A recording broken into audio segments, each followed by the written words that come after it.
He walked into the bar for a quiet drink. By the time he left, 5 men would never forget his name. When a gang of violent bikers chose the wrong stranger to humiliate, they didn't realize he wasn't just anyone. He was John Wick. What happened next turned a backwoods bar into a legend whispered by criminals worldwide. Before we continue this incredible story, let us know where you're watching from. If you enjoy stories like this, subscribe to the channel, because tomorrow we have another inspiring story you won't want to miss. The coastal highway stretched like a ribbon of shadow beneath the brooding sky. Keanu Reeves leaned into the curve of the road, his black Triumph motorcycle humming beneath him like a low growl. Fog drifted across the asphalt in pale ribbons, blurring the boundary between earth and sky. Somewhere far off, thunder cracked. A low, distant warning. He didn't mind the rain. In fact, he welcomed it. It kept the world quiet. The first drops began to fall, cool and sharp against his exposed arms. Keanu didn't flinch. He simply let the bike carry him forward, deeper into the quiet. For 3 days he had ridden alone. No trailers, no cameras, no makeup. Just himself, the machine, and the road. After wrapping his latest film, the silence felt earned. The solitude was a gift. Around the next bend, a neon sign flickered through the fog. Red letters buzzed against the gray, the hollow fang. Below it, the glow of yellowed windows and the silhouette of an old wooden building hunched beneath the rain. Keanu eased off the throttle. It was late. His hands ached. The rain was picking up. He pulled in. The gravel crunched under his tires as he rolled to a stop beside the building. A row of Harleys was parked near the entrance. Their chrome glinted with moisture. Keanu didn't think twice. He killed the engine and climbed off the bike, slipping his helmet under one arm. His jacket, worn and black, hung loose around his shoulders. He looked like any other tired traveler caught in a storm. Inside, the hollow fang smelled of cigarette ash, stale beer, and wet leather. The kind of smell that seeped into the wood, into your clothes, into your skin. It was the kind of bar that had seen fights and heartbreak and long silences between strangers. And tonight, it was quiet. The place wasn't empty, but it wasn't full either. 4 men sat at the bar nursing beers, their eyes on the television above the liquor shelf. A couple played pool near the back, the sound of clacking balls the only rhythm in the room. No one looked up when Keanu walked in. He liked that. He chose the corner booth, the same way a man chooses stillness over noise. He slid into the cracked leather seat, setting his helmet beside him. From inside his jacket, he pulled out a weathered paperback. Meditations by Marcus Aurelius. The pages were bent and soft, the spine cracked from years of use. He opened to a familiar passage and began to read. The bartender, a woman in her late 30s with tired eyes and a no-nonsense bun, approached. She looked him over without recognition. "What'll it be?" "Whiskey," Keanu said. "Any kind?" "Whatever's clean." She nodded once and returned a minute later with a short pour in a heavy dappled glass. She slid it onto the table without a word. Keanu gave her a polite nod. "Thanks." She didn't smile, but she didn't frown either, just moved on. Outside, the rain hit the windows harder. Inside, the peace held. Keanu let the first sip of whiskey linger on his tongue. It was smoky, cheap, but strong. He didn't care about the quality. He wasn't here for indulgence. He was here to disappear. The leather of the booth creaked quietly as he leaned back. His fingers turned a page in the book. Marcus Aurelius's words met him like an old friend. "You have power over your mind, not outside events. Realize this, and you will find strength." Keanu exhaled through his nose and nodded slowly. The stillness in the hollow fang was the kind he craved.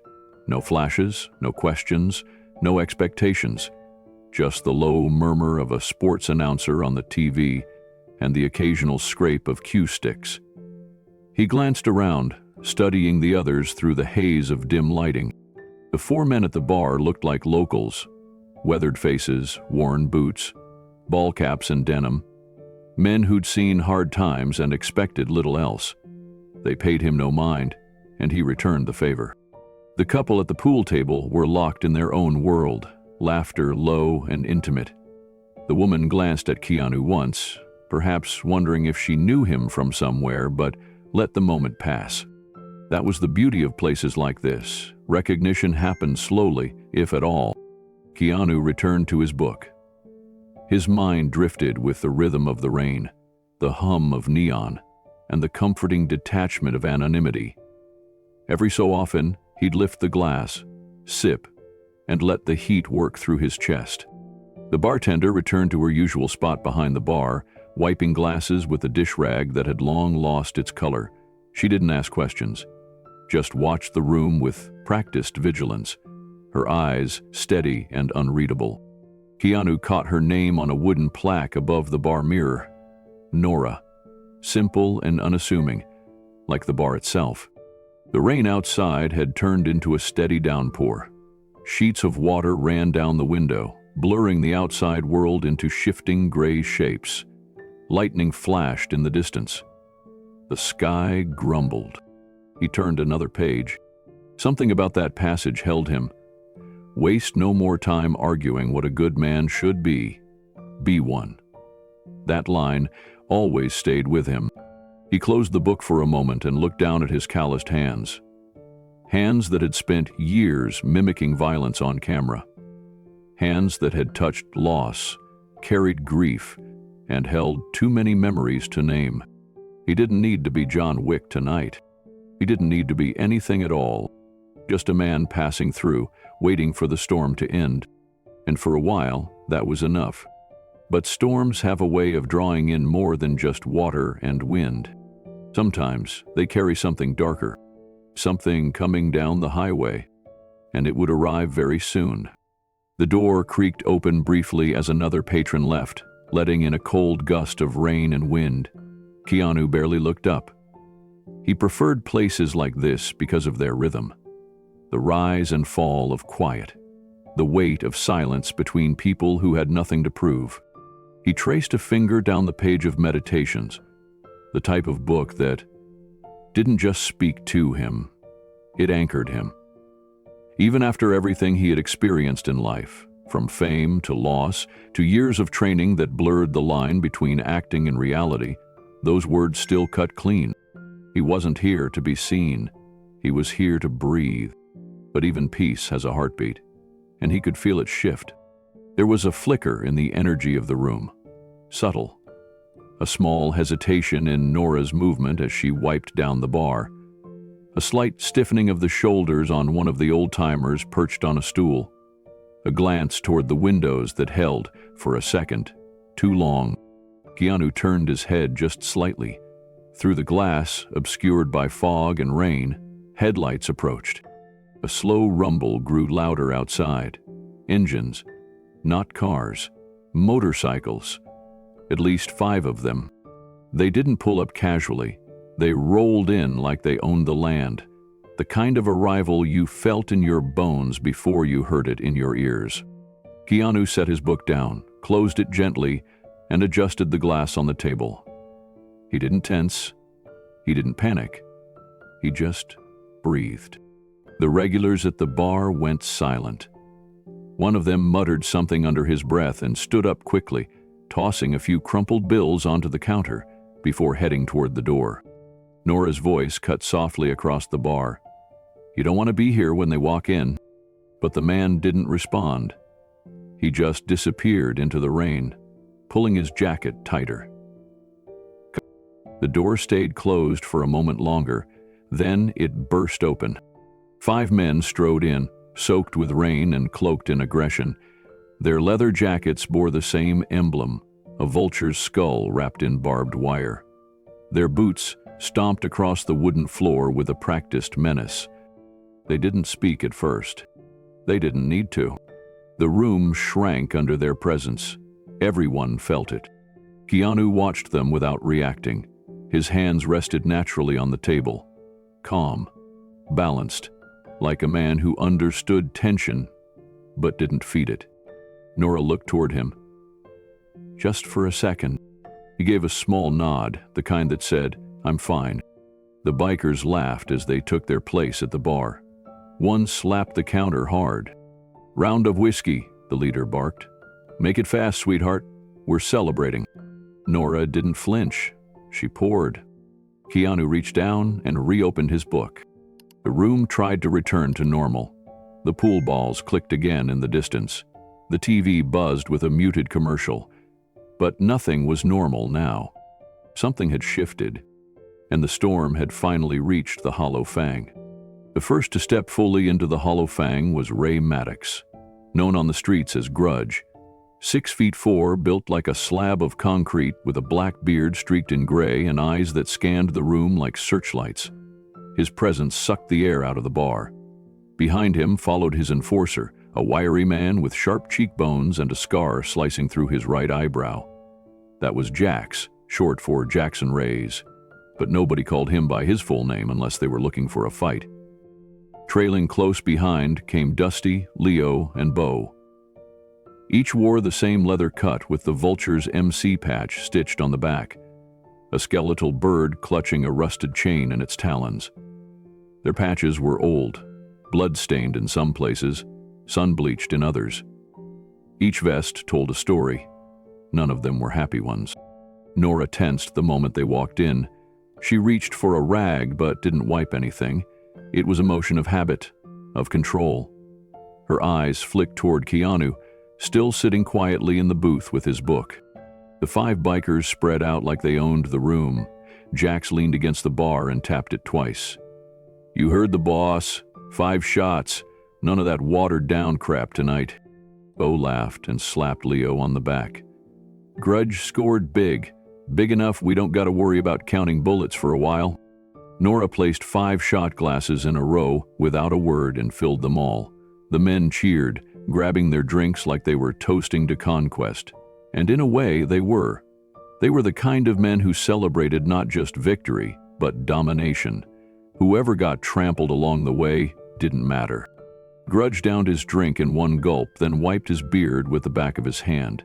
He turned and let his gaze sweep the bar like a slow knife. It stopped on Keanu. "What's this?" he asked loudly. "Somebody's doing homework?"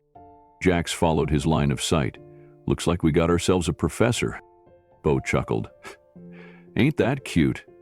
Maybe he's writing poetry." Dusty snorted and leaned over the bar, eyes never leaving Keanu. "What's he reading?" "Does it matter?" Jax said. "Look at him, sitting there like he's too good for the rest of us." Keanu didn't respond. He turned a page, calm and steady. Grudge raised an eyebrow. "Oh, he's one of those quiet types." Jax cracked his knuckles. "That or he doesn't know who we are." Keanu took a slow sip of his whiskey. He didn't look at them, not because he was afraid, but because he didn't need to. The silence he gave them wasn't fear. It was discipline, but the Vultures saw it differently. To them, silence was an insult, and disrespect had a price. They just hadn't figured out who would be paying it yet. Jax pushed off the bar and took a step toward Keanu's booth. He moved with a swagger that came from years of intimidating weaker men. His boots thudded against the wooden floor with slow, deliberate menace. "Hey, bookworm," he called out. "What's so interesting in there that you can't even say hello?" Keanu turned another page without lifting his eyes. His glass was nearly empty, the book steady in his hand. He had heard the tone before, hundreds of times. From men who thought power came from loud voices and swinging fists. He let it pass, hoping they would too. Grudge grinned. "Maybe. He's a monk or something, one of those types that take a vow of silence." Leo leaned forward on his stool. "He don't look like a monk, more like some Hollywood vegan on a soul-searching road trip." Bo laughed too loud, clearly drunk already. Probably journaling about his feelings. The group cracked up, but Jax wasn't laughing anymore. He didn't like being ignored, not in front of his crew. He walked closer, now just a few feet from Keanu's table. His boots squeaked on the floor. The whole room watched. Nora paused with her hands wrapped around a bar towel, eyes sharp, but she said nothing. She knew better than to interfere with the Vultures.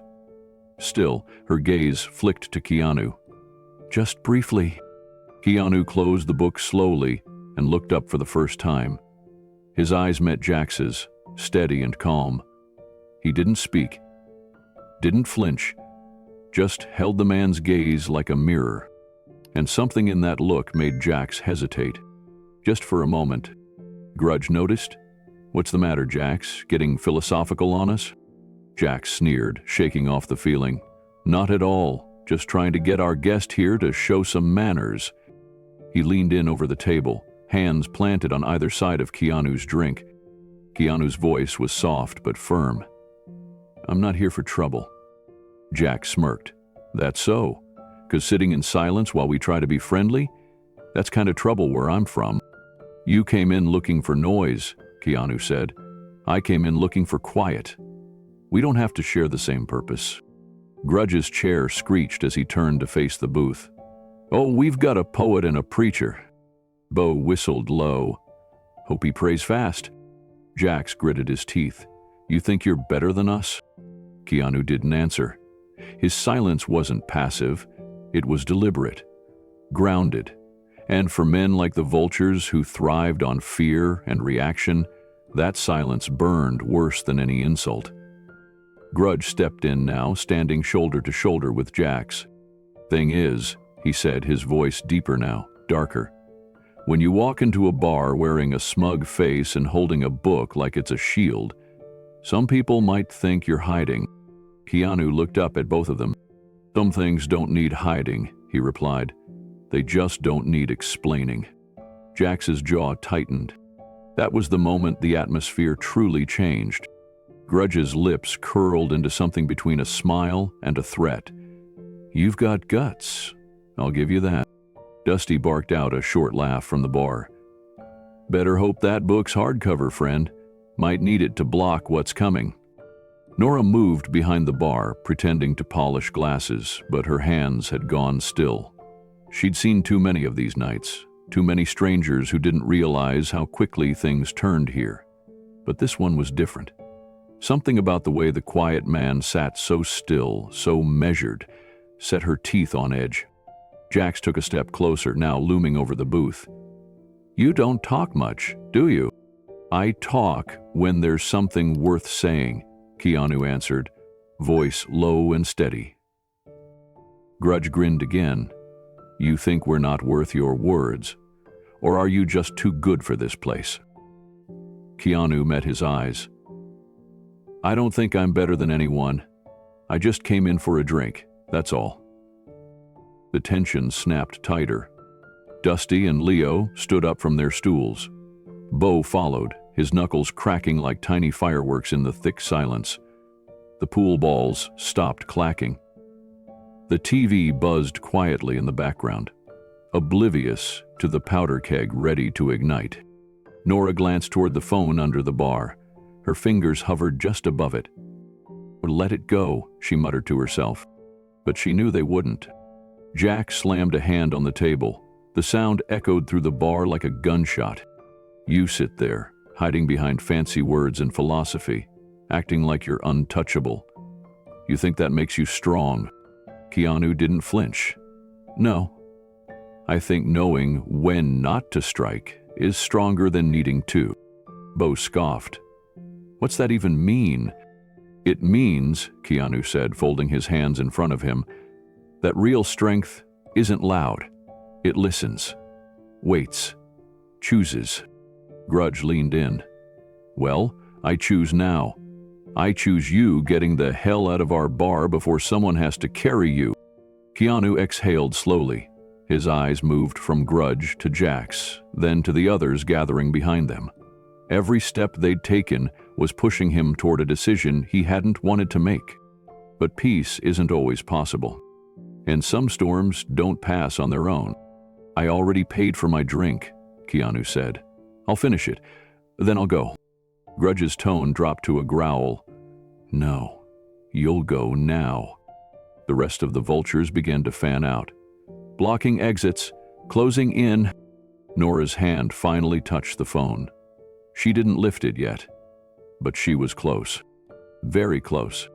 Keanu's hand rested on the table, fingers relaxed. His posture hadn't changed, but something in the air had. It wasn't just tension anymore. It was calculation. Rudge couldn't see it. Jax didn't feel it, but they were about to. Because the storm wasn't outside anymore. It was sitting quietly in the corner booth, and it had just decided to stand. Jax circled back toward Keanu's booth, this time with a slower gait, trying to cloak his aggression with a smile that didn't reach his eyes. He ran a hand through his greasy hair and leaned slightly on the table edge, tilting his head like a man trying to be charming. "So," Jax said, voice low and casual, "what's the book, friend?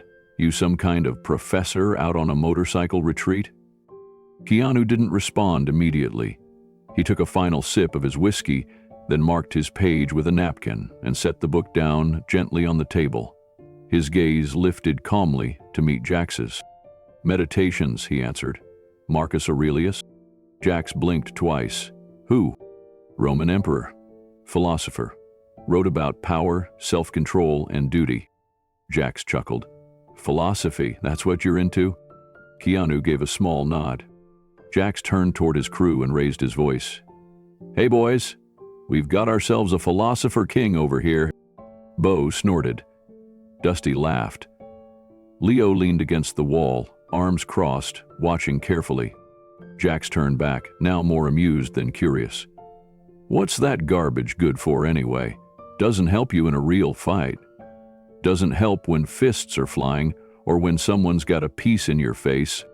Keanu's voice was quiet but firm. "It helps before all that. It helps decide whether the fight is necessary at all." Jax narrowed his eyes. "You saying we start unnecessary fights?" Keanu didn't blink. "I'm saying philosophy is about understanding consequences before actions." Dusty muttered something to Leo. Leo nodded slowly. The room was shifting again. But not because of Keanu's words. Because Jax was starting to feel small in front of them. And that was dangerous. "You've got a pretty face," Jax said, his tone changing. "Hollywood type, huh? You ever get punched in it?" Nora's voice cut through the room. "Back off, Jax." He turned toward the bar. "You run this place, or are you just polishing glasses until your retirement kicks in?" "I said back off," she repeated. Grudge didn't move, but his stare was enough to silence her. His eyes locked onto Nora like a threat carved into stone. She froze, her fingers still resting on the bar towel. Jax turned back to Keanu. "She's feisty, huh? Always like that in a bartender." Keanu didn't rise. He didn't move at all. But the way his eyes tracked Jax, slow, deliberate, calm, made something cold ripple down Dusty's spine. Bo was grinning, thinking this was funny, but Leo had stopped smiling. "You got a lot of thoughts in that book," Jax said, tapping it with a single finger. "Maybe we should read some aloud, share it with the room." Keanu gently reached out and pulled the book an inch closer. "I'd prefer you didn't," he said. Jax smirked. "Why, afraid we'll learn something?" "No," Keanu said, "afraid you won't understand it." The laughter from the others started, but it was uneasy now, because something in Keanu's tone wasn't funny. Jax's smirk faltered just slightly. His jaw clenched. The room had gone still again, the kind of stillness that didn't come from silence, but from waiting. The regulars had retreated to the far corners. The couple who had been playing pool disappeared through the back door minutes earlier. Only Nora remained rooted behind the bar, her eyes flicking between Keanu and the vultures. Grudge stood slowly, setting his empty glass on the bar with an audible thunk. "You trying to make my guy look stupid?" Keanu's answer came without delay. "Not at all." His voice was polite, measured, but every word carried a gravity that felt heavier than the air around it. Grudge stepped closer, towering behind Jax now. "Then maybe you should watch how you talk." "I've been respectful," Keanu said. Bo snorted. "You call that respectful? You just insulted all of us." Keanu looked at him now. Calm, focused. "I didn't insult anyone. I answered a question. That's all." Dusty cracked his knuckles from across the room. Maybe it's time he answered a different kind of question. Like how many teeth he can afford to lose, Leo added. Nora stepped forward slightly from behind the bar. "That's enough." Jax turned sharply. "You don't tell us what's enough, Nora." Grudge raised a hand, stopping Jax mid-step. Then his eyes turned back to Keanu. "You're a traveler, right? Not from around here." Keanu nodded. "Passing through." "Then let me explain how things work," Grudge said. "When you walk into our bar, on our land, you show respect. You don't hide behind books. You don't sit there acting like you're better than the people who let you walk in without asking questions." "I never claimed to be better," Keanu said. Grudge leaned in. "No, but you think you are. That's the problem." Keanu didn't look away. He didn't raise his voice. "That's your assumption, not my truth." The sentence hung in the air. Jax leaned in close again, pressing both palms on the table this time, knuckles white. His breath carried the sting of alcohol and cigarette smoke. "You trying to teach us something, Professor?" Keanu's gaze didn't waver. "No. I've already learned what happens when people try to force lessons on those who aren't ready." Dusty laughed dryly. "He talks like he's in a movie." Grudge finally stepped back, but not far. His voice was now low, laced with contempt. "You're going to get up from that seat. You're going to walk out of here, and you're not coming back." "I'll leave when I finish my drink," Keanu said. Bo took a step forward. "What if it spills first?" Keanu's fingers slid gently over the book cover. He didn't rise. He didn't look away. The vultures began to circle, subtle at first, Bo shifting toward the exit, Dusty moving behind the booth, Leo tightening his gloves. They thought they were surrounding a target. They didn't know they were boxing in a fuse. Grudge tilted his head, studying the man in the booth, as if trying to decide what made him so sure of himself. No twitch, no nervous glance, no apology, just stillness. That was the part that unsettled him the most. "Maybe you don't understand who we are," Grudge said, taking one step closer. Keanu responded with a calm, unbroken voice. "I do, and that's why I haven't moved." That answer froze the crew for a half-second, long enough for doubt to start breathing between their shoulders. Leo tried to shake it off. "Guy's bluffing. He's got nothing." Dusty didn't look so sure. He'd seen confidence before, but never like this. Not in a place like the Hollow Fang. Not against men like them. Jax reached out, slowly dragging a finger across the top of the book still resting on the table. "Funny thing about books," he said, voice tight. "They don't do much good when fists start flying." Keanu's hand calmly slid the book out of reach. "Depends who's holding them." "Is that a threat?" Bo asked, smirking. "No," Keanu replied. "It's an observation." The quiet tone sliced through the tension more than any shout could have. His words didn't threaten. They warned. Grudge's patience snapped. He slammed his hand down on the table so hard the glasses rattled. "That's it. You don't leave now, you're going to be drinking that whiskey through a straw." Nora's voice cracked across the bar again. "Enough." Grudge turned on her, pointing a thick tattooed finger. "Say one more word, Nora. I dare you." Her mouth closed, but her eyes stayed on Keanu. And for the first time, they carried a flicker of something more than worry. Hope. Jax leaned in close again, nearly nose to nose with Keanu now. "What are you gonna do, quiet man? Recite poetry while we rearrange your face?" Keanu met his stare without blinking. Then, without a word, he slowly closed the book, placing it gently beside his empty glass. His hands folded calmly in front of him on the table. His body didn't shift. He didn't rise. But the air changed. It was subtle, just enough to unsettle the Vulture's sense of control. Keanu's presence, once still and passive, now felt like a boulder anchored in the middle of a rushing current. Unmoving, unshakable. Dusty swallowed hard. He ain't scared. Leo glanced at Grudge. What if we're poking the wrong bear? Jax ignored them, voice rising now with forced bravado. You don't scare us, man. You think being calm makes you powerful? Keanu's eyes sharpened. No, he said quietly, but not being afraid of you does. That line landed like a hammer in the gut. Bo stepped back. Dusty froze. Even Grudge's mouth opened slightly. Jack's lip curled. He grabbed the edge of the table. And that was the moment everything changed. Bo moved in, grinning like a child about to push a tower of blocks just to hear the crash. His boots slapped the floor louder than needed. Everyone in the Hollow Fang watched him close the short distance between the bar and Keanu's booth, holding his beer in one hand while letting his other swing carelessly by his side. He didn't speak. He didn't need to. He raised his hand and, with one swift, exaggerated motion, backhanded Keanu's whiskey glass off the table. The glass shattered on the floor, shards exploding outward, amber liquid spreading like a stain across the wood. The sound was sharp and final. It cut through the murmur of the TV, through the low hum of electricity in the walls, through every breath in the bar. For one long second, no one moved. Keanu stared down at the broken glass. His gaze lingered on the whiskey seeping into the cracks of the floorboards. Then he lifted his eyes slowly and looked at Bo. His voice, when it came, was so quiet it felt like thunder.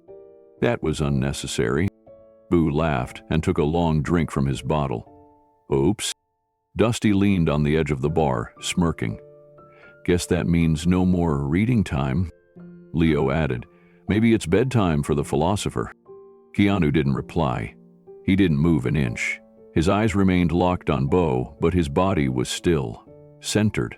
Not a muscle flinched. Nora started to say something, but Grudge silenced her with one raised hand.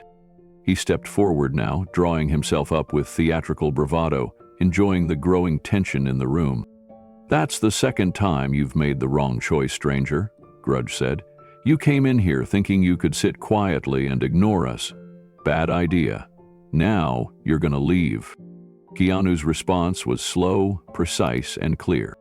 I was planning to leave when I finished my drink, he said, motioning to the empty space where the glass had been, which you just ruined. Grudge's smile disappeared. You think you're clever? He asked. Keanu didn't answer. Grudge's voice dropped into a low growl. Jax, teach our guests some manners. Jax looked uncertain for the first time. He glanced at Bo, then at Keanu. The calm hadn't faded. It hadn't even cracked. He's not even standing up, Jax muttered. Raj didn't care. He won't need to. You'll do the teaching right there in the booth. Bo slammed his empty bottle on the bar and cracked his neck. Finally, Dusty rolled his shoulders, stepping forward. About time this got fun. Nora's hand reached for the phone again, her mouth set in a hard line. Leo walked over to block the front door just in case the quiet stranger decided he'd had enough. But Keanu didn't move. Not even a little. His eyes tracked them all, like a man studying wolves that thought they had cornered a sheep. But what they didn't know was that this sheep had teeth. Grudge stepped back and folded his arms, nodding toward the others.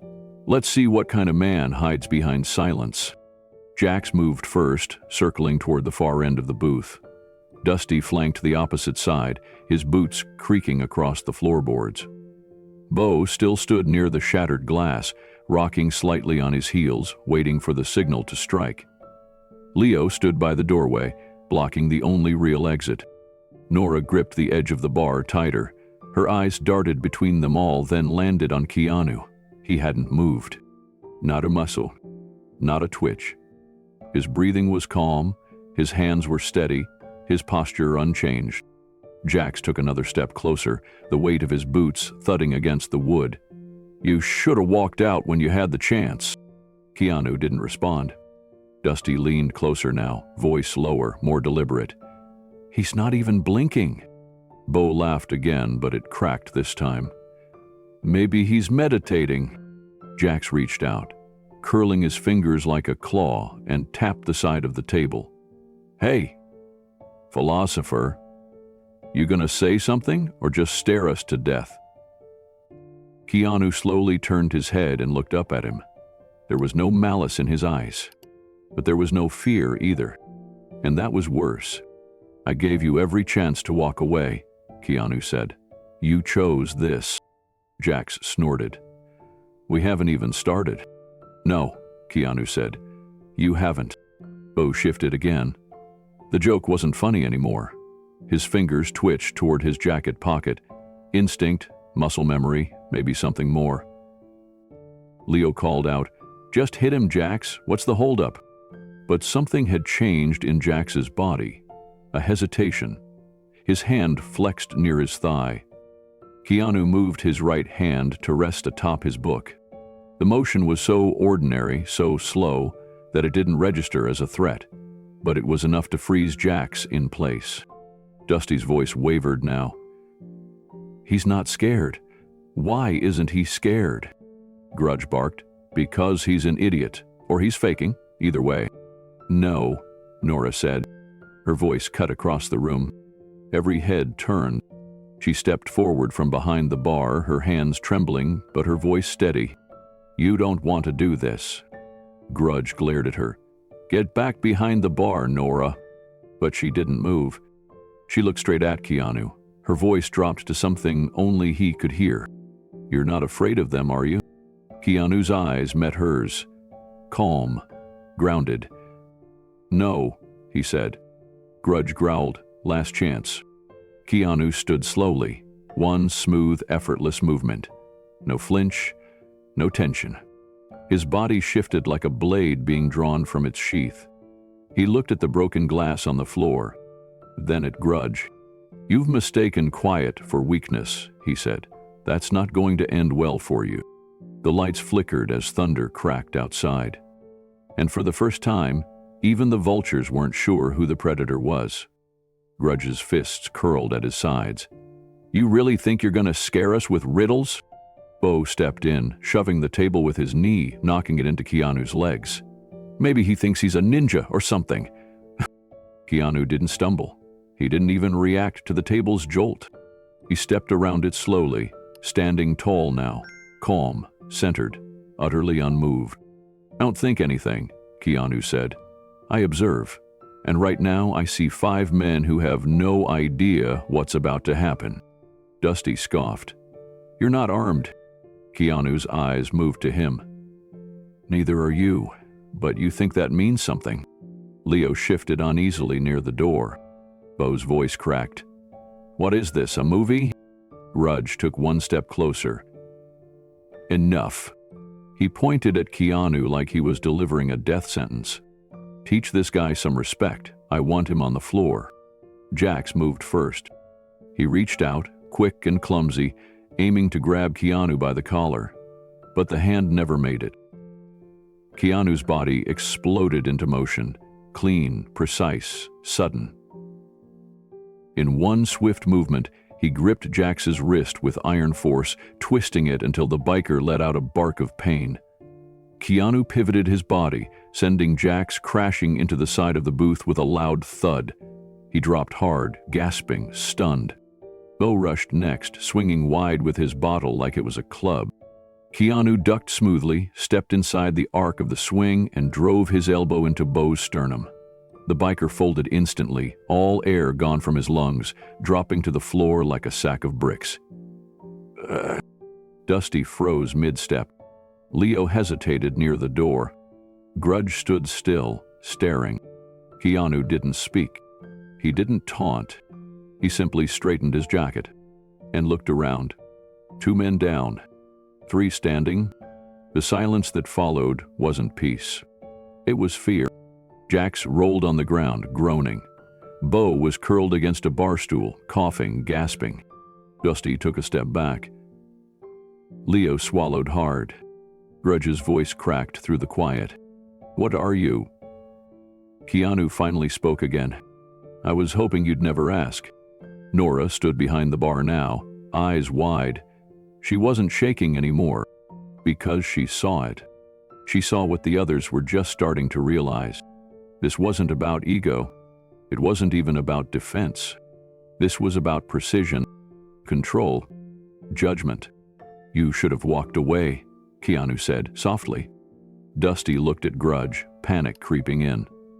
"What do we do?" Grudge stepped forward, rage taking over.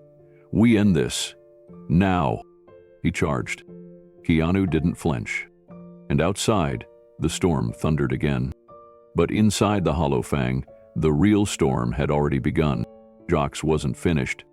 His pride wounded and his rage boiling, he pushed himself off the floor with a snarl. One hand reached for his belt, the other curled into a fist. But it wasn't the fist that mattered. It was the glint of steel that flicked beneath his jacket. Fast, hidden, but not fast enough. Keanu saw it. The moment the knife appeared, Keanu moved. Jax lunged forward, blade low, aiming to slash across Keanu's abdomen. It was sloppy, desperate, and full of emotion. The kind of attack that loses before it begins. Keanu stepped in, not back. His left hand trapped Jax's wrist mid-strike. The grip was unshakable. Then, with his right, Keanu rotated the biker's arm violently upward, causing the knife to clatter to the floor. In one seamless motion, he drove Jax forward, slamming his face onto the table with a force that sent a shockwave through the booth.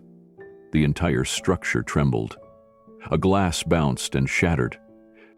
Jax crumpled, groaning, blood already trailing from his nose. Bo reacted without thinking. He roared, raising both fists and charging from the right. Keanu pivoted, letting Bo's weight do the work. He sidestepped and hammered two precise blows, one to the ribs, one to the base of the skull. Bo dropped like a sack of bricks, crashing into a bar stool that toppled with him. Dusty screamed and lunged from the left. Keanu turned toward him with barely a glance, stepped aside and used Dusty's momentum to flip him over a chair. Dusty's body hit the floor with a grunt, limbs tangled in wood and groans. It had taken 12 seconds, maybe less. Nora ducked behind the bar, heart racing. A lone patron who had been hiding near the back bolted through the side exit, the door banging open and swinging in the wind. Outside, thunder cracked again. Inside, Keanu stood at the center of the chaos. 3 men down, 2 still upright. Grudge stared in disbelief. Leo hadn't moved. His hand hovered near his belt, but now it trembled. Keanu didn't posture. He didn't breathe hard. His movements hadn't come from adrenaline. They came from training, from repetition burned into muscle memory, from years of becoming the man people feared in stories, whispered about in underground circles, assumed was just a myth. Grudge tried to find words. None came. Jax groaned from the table, blood dripping onto the floor. Bo lay unconscious near the bar stools. Dusty struggled to push off the ground, but every breath he took made his ribs scream. Keanu's hands lowered calmly to his sides. His eyes scanned the room like he was doing inventory, not standing in the wreckage of a fight. This was avoidable, Keanu said softly. No one answered him, because deep down, they all knew it was true. And now, they also knew something else. The man they tried to provoke wasn't hiding. He was holding back. Dusty coughed from the floor, trying to sit up but failing. His breath came in short, ragged gasps. Every movement looked like agony. Bo hadn't moved at all. Jack slid off the edge of the table with a heavy thud, clutching his face, blood leaking between his fingers. He tried to speak, but all that came out was a wet groan. Leo stood frozen at the entrance. He hadn't drawn a weapon. He hadn't taken a step. His instincts told him to fight. But something older, something deeper, was screaming at him to stay still. Grudge's jaw clenched. He was the president, the leader, the man everyone followed. But right now, he wasn't sure where to go. Everything had flipped in under 15 seconds. The stranger who sat quietly in the corner had dismantled 3 men without breaking a sweat. Keanu turned toward him now. Not fast, not aggressive, just slow enough to be terrifying. "You sent them in," Keanu said. "Now they're down. You can still stop this." Grudge's pride wouldn't let him answer. His fists opened and closed. His boots shifted on the floor. He was a man who had always won through force, fear, and dominance. But none of those things worked here. Keanu took 1 step closer. Leo stiffened near the door. "You're making the wrong decision," Keanu said, eyes still locked on Grudge. "Don't let your ego cost you more than it already has." "Who the hell are you?" Grudge muttered. Keanu didn't answer. Instead, his eyes flicked briefly to Leo. "Leave," he said. Leo didn't move. Keanu's voice was calm but direct. "You don't want to be part of what happens next. I'm giving you the only out you'll get." Leo looked at Grudge, then at the wreckage scattered across the bar. He slowly stepped to the side, clearing the exit. "I'm not looking for this," Keanu continued, turning back to Grudge. "But I won't let you hurt anyone else." "Why are you even here?" Grudge spat. "To read," Keanu said. "To finish a drink, to enjoy a little peace. That's all." Grudge's rage broke through. "You call this peace?" "No," Keanu replied. "This is what happens when people like you try to destroy it." Dusty let out another groan from the floor, barely able to move. Jax had slumped against the table leg, trying not to pass out. Bo still hadn't made a sound. Grudge's fists clenched harder, but he hadn't moved yet, and that was telling. Nora peeked from behind the counter, heart racing, eyes wide. She had seen bar fights, she had seen brawls, but she had never seen anything like this. It wasn't just that Keanu moved fast, it was that he didn't waste anything. No movement, no energy, no words. He wasn't angry, he was calculating, and he was still in complete control. Grudge took a step forward, slowly, his boots heavy against the scuffed floor. His eyes were locked on Keanu. But something had shifted. The swagger was gone, replaced by something harder to admit. Uncertainty. "You're not just some guy off the road," he said, voice rough. "So what are you?" Keanu didn't respond. He didn't need to. Jax coughed and mumbled something incoherent from the floor. Bo stirred slightly, moaning, but didn't lift his head. Dusty leaned against the side of a chair, one arm draped over his ribs. Leo hadn't sat down, but he was shrinking into the wall. Whatever fight had been in him was gone now. His arms hung loosely at his sides, his chest rose and fell too fast. He kept glancing toward the door. Keanu stepped around the booth. His steps were quiet, controlled. He was moving not like a man in a fight, but like a man walking through the remains of one. "You were looking for weakness," he said, voice level. "That's all you know how to find." Grudge growled. "You calling us weak?" "No," Keanu said. "I'm calling you reckless." Grudge exploded forward with a roar, swinging his right fist with everything he had, the kind of strike meant to end a man. But Keanu slipped to the left, caught the punch midair, and redirected Grudge's momentum into the nearest table. The sound of wood splintering filled the bar. Grudge's shoulder hit the edge. He crashed to the floor with a grunt, but pushed himself up instantly. Tougher than the others, more used to pain, he swung again. Keanu ducked, then stepped forward. A knee drove into Grudge's gut. Another palm strike hit the side of his head. Grudge staggered back, dazed, but stayed on his feet. He was tougher, but not smarter. Keanu closed the distance and swept Grudge's legs out from under him. The biker landed flat on his back, his head smacking the wood, hard enough to echo. For a second, he lay still. Keanu stood over him, breathing steady. No aggression, no triumph, just stillness. Then he turned away. Leo raised both hands quickly. "Hey man, I'm done. You won't hear a word from me." Keanu gave him a single nod. Jax tried to crawl away. Dusty didn't even try. Bo remained unconscious. Nora emerged slowly from behind the bar, her face pale, her hands shaking. Keanu looked at her. "It's over," he said. She stared at him. Who are you?" Keanu picked up his book from the floor. A page had bent. He smoothed it gently, then tucked it under his arm. "No one important," he replied. But Nora wasn't sure she believed that. And neither did the rest of the men groaning on the floor, because they'd just met someone very important. Someone they should have never tried to provoke. Grudge groaned as he pushed himself up from the floor, his breaths coming in hard, angry grunts. His pride was broken, but not his ego. He wasn't used to being on his back, especially not in front of his men. Even if those men were now moaning, unconscious, or too terrified to move. He reached under his cot, fumbling with something near his waistband. He hadn't noticed. So did Nora. So did Leo, who let out a panicked "Grudge, don't..." But it was too late. Grudge pulled a black pistol from beneath his vest, raised it with both hands, and aimed directly at Keanu's chest. The barrel didn't shake. The intent was clear. "You think this is a movie, tough guy?" Grudge snarled.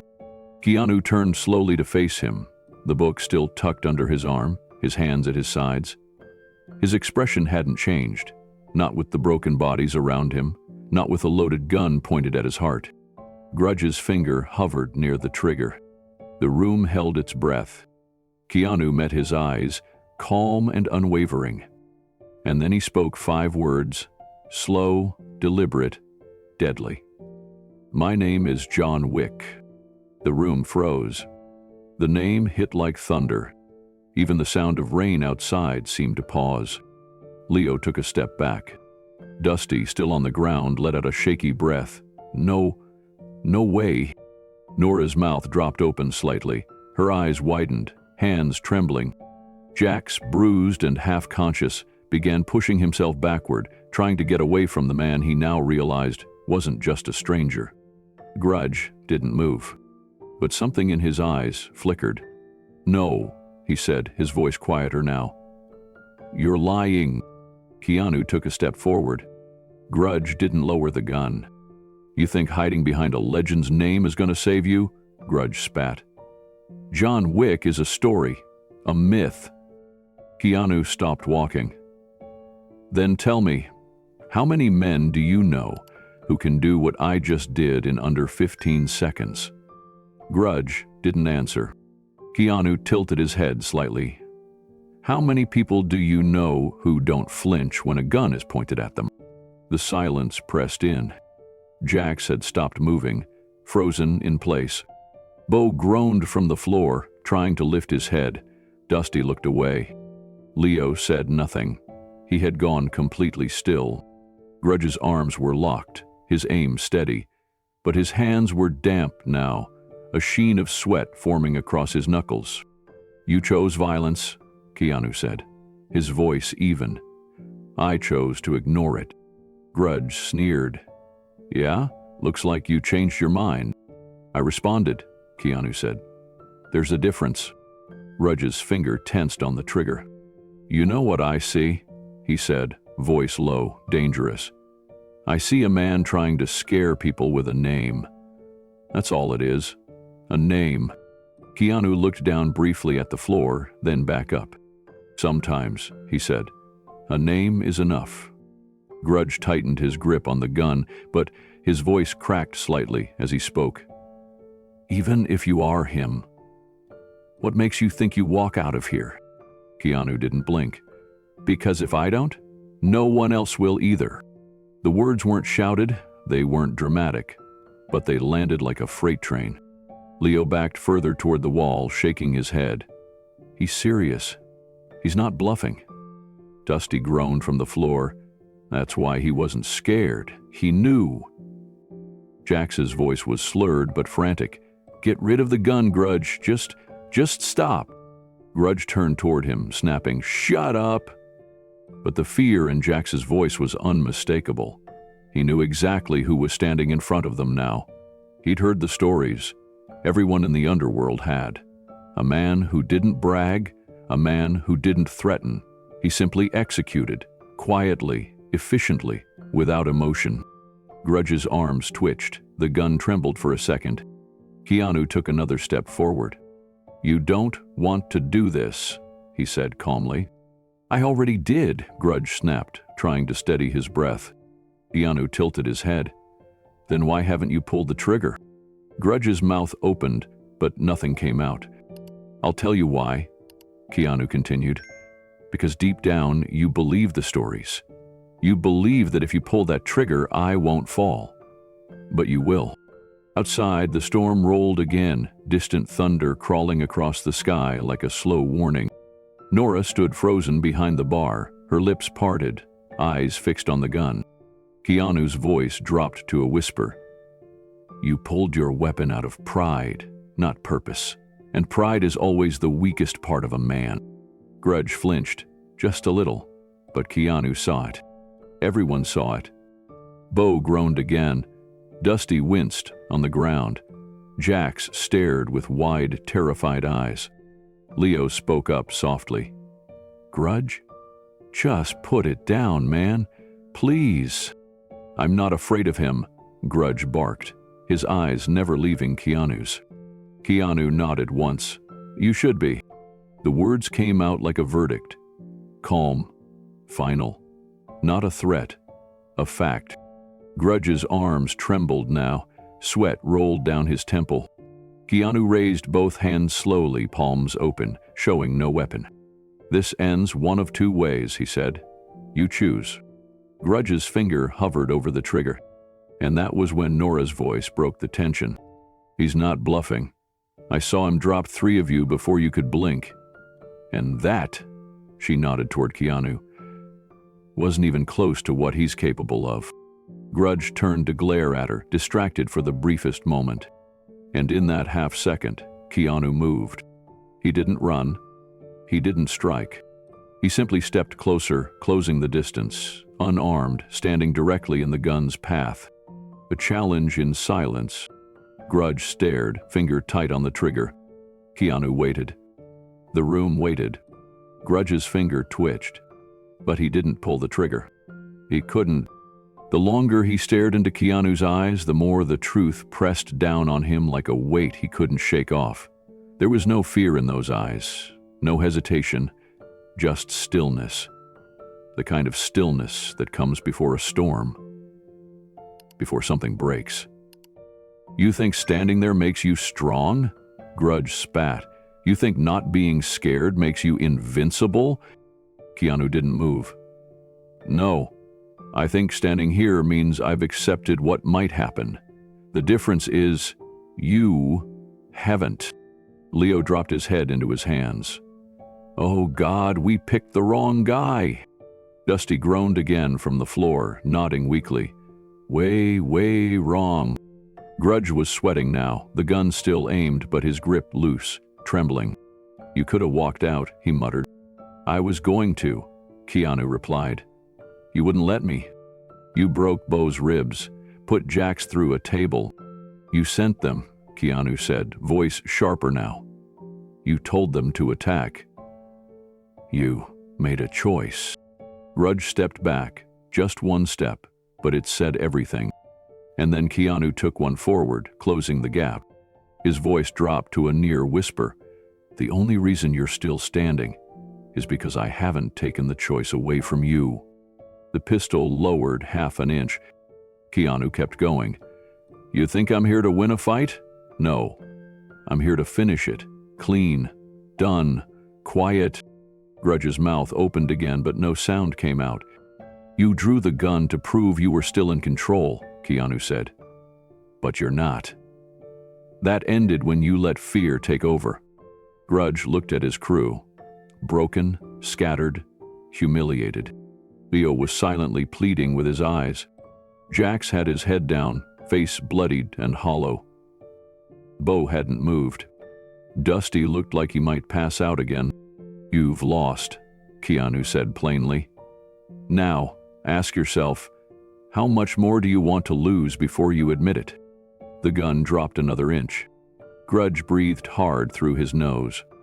Keanu took one more step forward until the barrel of the pistol pressed gently into his chest. Then he said, low and controlled, "Go ahead, pull it." Grudge's face contorted. "You're crazy." "No," Keanu said. "I'm prepared." A full second passed. Then another. And then Grudge dropped the gun to his side. He took a step back. Then another. The pistol hit the floor with a dull clunk. He didn't look at Keanu anymore. He couldn't. Nora let out a long breath. Her shoulders dropped. Leo slumped against the wall, rubbing his face. Jax curled in on himself. Keanu bent slowly, picked up the pistol, and emptied the magazine with practiced ease. The bullets fell into his palm. He set the gun on the bar, bullets beside it. Then he looked at Grudge one last time. "I told you this could have ended differently." Grudge said nothing, because there was nothing left to say. Grudge's fingers twitched. His breathing was sharp, shallow, and then, suddenly, wildly, he lunged.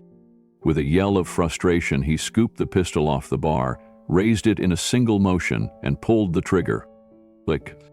Just that. Click. No blast, no recoil, no bullet. Keanu had already emptied the magazine. The gun was useless. Grudge froze, stunned. His eyes dropped to the weapon, the realization crawling across his face, like something cold and ugly. Keanu didn't hesitate. In one clean movement, he stepped forward, grabbed the pistol by the barrel, twisted it from Grudge's hand, and tossed it to the floor.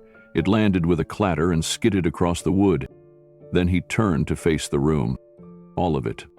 The silence in the hollow fang was no longer tense. It was reverent. The remaining vultures, Leo, Dusty, and a barely upright Jax, stood frozen in place, their breathing labored, their eyes wide and unfocused. Keanu looked at each of them. Then he spoke. "This ends now, or none of you walk out." His voice wasn't raised. It didn't need to be. He took another step forward, unarmed, but completely in control. "I gave you chances," he continued, "every step of the way. You didn't want peace, you wanted fear. You thought fear made you strong." Dusty shifted slightly, then winced. His ribs were clearly broken. He didn't say anything. Keanu turned to Leo next. "You've got a folding blade in your boot," he said. 3 inches, cheap metal, serrated edge. You favor your left when you reach for it. Leo blinked. His mouth opened, but he didn't speak. Then Keanu turned to Dusty. "You've got brass knuckles taped to your belt under the flannel. You were going to use them if Bo didn't get the job done." Dusty's face drained of color. Then Keanu looked toward Jax. "You always carry a backup, right thigh holster, spring-loaded. You didn't draw it because your wrist's already half broken." Jax stumbled back half a step, then froze, panic spreading through his face. Grudge had gone completely still. His hands hung at his sides. His breath was shaking now. Nora stared at Keanu, her hand covering her mouth. "You think I sat here and read without noticing?" Keanu asked. "I watched every step, every twitch, every breath. I've seen this kind of fear before. I used to live in it." No one moved. Keanu lowered his voice, but it cut deeper. "You think this is about strength? It's not. It's about control. And you lost yours the moment you chose fear over reason." He looked at each man again, slowly, deliberately. "Now, I'm offering you a choice. Again." He stepped over the broken table without a glance. "Walk away. Take what you've lost and leave. Or try again and learn how much worse this can get." The room held its breath, and for the first time that night, not one of the vultures said a word. Leo was the first to crack. His hands slowly rose in the air, trembling slightly. His eyes darted to Dusty, then to Jax, and finally landed on Grudge. But Grudge was no longer looking at anyone. His head hung low, shoulders slumped, as if the weight of his choices had finally settled on him. "You don't want any more trouble," Leo said quietly. "I didn't sign up for this." Keanu gave him a slow nod. "Then leave." Leo didn't hesitate. He took 2 cautious steps backward, then turned, limping toward the door without another word. Dusty grunted, holding his side. I just wanted a drink, man. We were supposed to scare some guy with a book, not..." He trailed off, unable to finish the thought. "Not this." He staggered after Leo, keeping one hand against the wall for balance. The door creaked open, letting in a gust of cold wind and rain, and closed behind them with a soft thud. Now only Jax and Grudge remained. Jax stood frozen, swaying slightly from the damage he'd already taken. His right hand twitched toward his thigh holster, then stopped. His swollen lip trembled. He locked eyes with Keanu and saw no mercy there, only clarity. "I was just following orders," Jax muttered. "You're not a soldier," Keanu replied. "You made your own choice." Jax nodded, slow and stiff. Yeah, I did." He turned without another word and limped to the door. Grudge didn't move. Keanu looked down at him. "And you?" Grudge didn't lift his head. His voice was raw. "They follow me." "Camille followed you into something reckless," Keanu said. "You had power. You abused it." Grudge looked up finally, and his face was stripped of bluster. "You don't know what it's like to have people expect you to lead when you don't know how." Keanu stepped closer, voice steady. "I know exactly what that's like." Grudge blinked, caught off guard. "I've seen what men become when they mistake fear for authority," Keanu continued, "when they think violence makes them respected." Grudge opened his mouth to respond, but nothing came out. "You came in here like a storm," Keanu said, "but storms pass. What matters is what's left standing after." Grudge swallowed hard. "What are you gonna do?" "I already did it," Keanu replied. "I stopped you." Grudge lowered his eyes again, fists clenching and unclenching at his sides. "If I walk out that door, I lose everything." Keanu didn't flinch. "No, you get the chance to build something better." The words hit harder than any punch.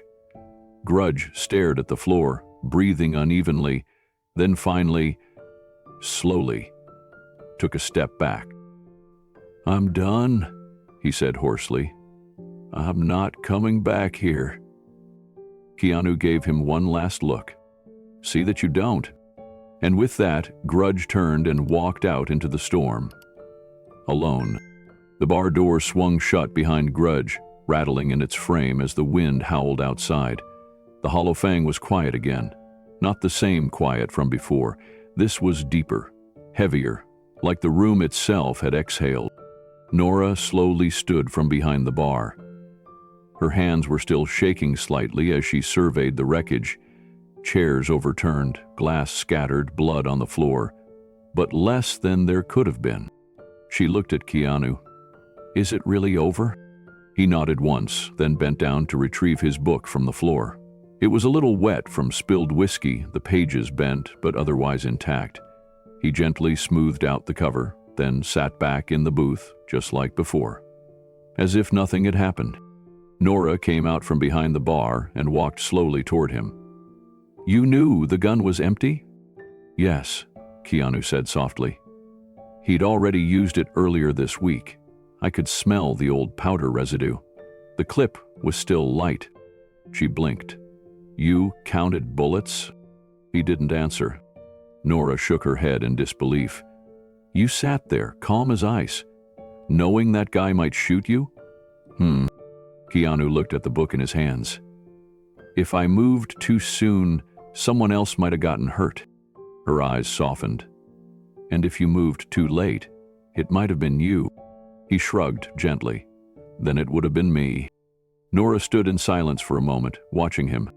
Outside, the rain continued to fall in sheets, lightning flashing occasionally in the distance. The road was empty now. No more engines rumbling, no more threats. Just the storm. "You gonna stay a while?" she asked finally. Keanu looked up. "If it's all right." She gave a small, tired smile. "After what you just did? You can stay as long as you like." He nodded, then turned to the side and watched the broken bar around him.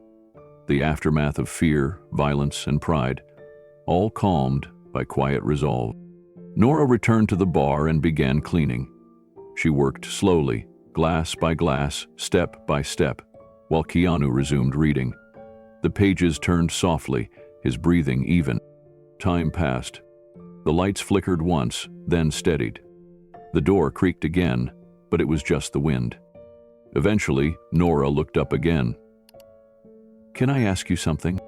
Keanu raised his eyes. "Why didn't you stop it sooner?" He closed the book and placed it on the table again. "Because they weren't ready to listen." She thought about that. "And now?"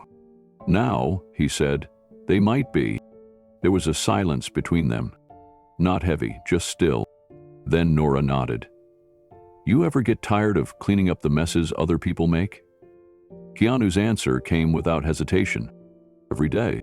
She poured another glass of whiskey, set it gently in front of him, and said, "Then this one's on the house." Keanu raised the glass slightly, as if to honor the moment, then took a quiet sip. The storm outside kept raging, but inside, peace held again. The silence didn't last long. Behind the bar, Nora barely had time to blink before the door slammed open again. Rain and wind poured in with a fury as Leo stumbled back inside, soaked, panting, eyes wide with desperation. His hand was clenched tightly around something metallic. Brass knuckles. His soaked boots squelched across the floor as he marched toward Keanu with trembling rage. "You think you can humiliate us?" Leo shouted. "This ain't over." Nora gasped, instinctively ducking back again. Leo didn't hesitate. He charged straight at Keanu's booth, teeth gritted and wild eyes locked on his target. Keanu didn't rise. He stood only when Leo was within striking distance, and he moved faster than anyone should have been able to. Leo swung first. A wide, desperate arc with the brass knuckles aiming for Keanu's jaw. He never connected. Keanu stepped to the side with grace and certainty, catching Leo's arm mid-swing. In one fluid motion, he twisted it backward with surgical control. The pop echoed through the bar like a firecracker. Alex's head ached from the blow, but Leo's scream followed it. The brass knuckles clattered to the ground, and Leo dropped with them, crumpling to the floor and clutching his now broken arm. His breath came in shallow gasps, pain robbing him of defiance. Keanu didn't look back. He turned toward the far end of the bar where Dusty was crawling toward the exit. The biker's face was bruised, his lip bleeding. He was almost there, one hand on the door handle. He didn't see Keanu until a foot came down on his wrist, pressing just hard enough to stop him cold. Dusty froze. "Please," he whimpered. "I'm done." Keanu didn't press harder. He didn't need to. Dusty already knew he was finished. "I warned your crew," Keanu said, his voice low and level. "This ends now." Dusty nodded rapidly, still lying on the floor. "It's over. I swear. We're done." Keanu stepped back. Dusty scrambled up like a kicked dog and bolted through the door without looking back. The storm outside swallowed him instantly. That left one. Rudge. He was still standing, his body rigid, fists clenched at his sides. His face was unreadable, part anger, part disbelief, and part something deeper, shame. Keanu turned to him slowly.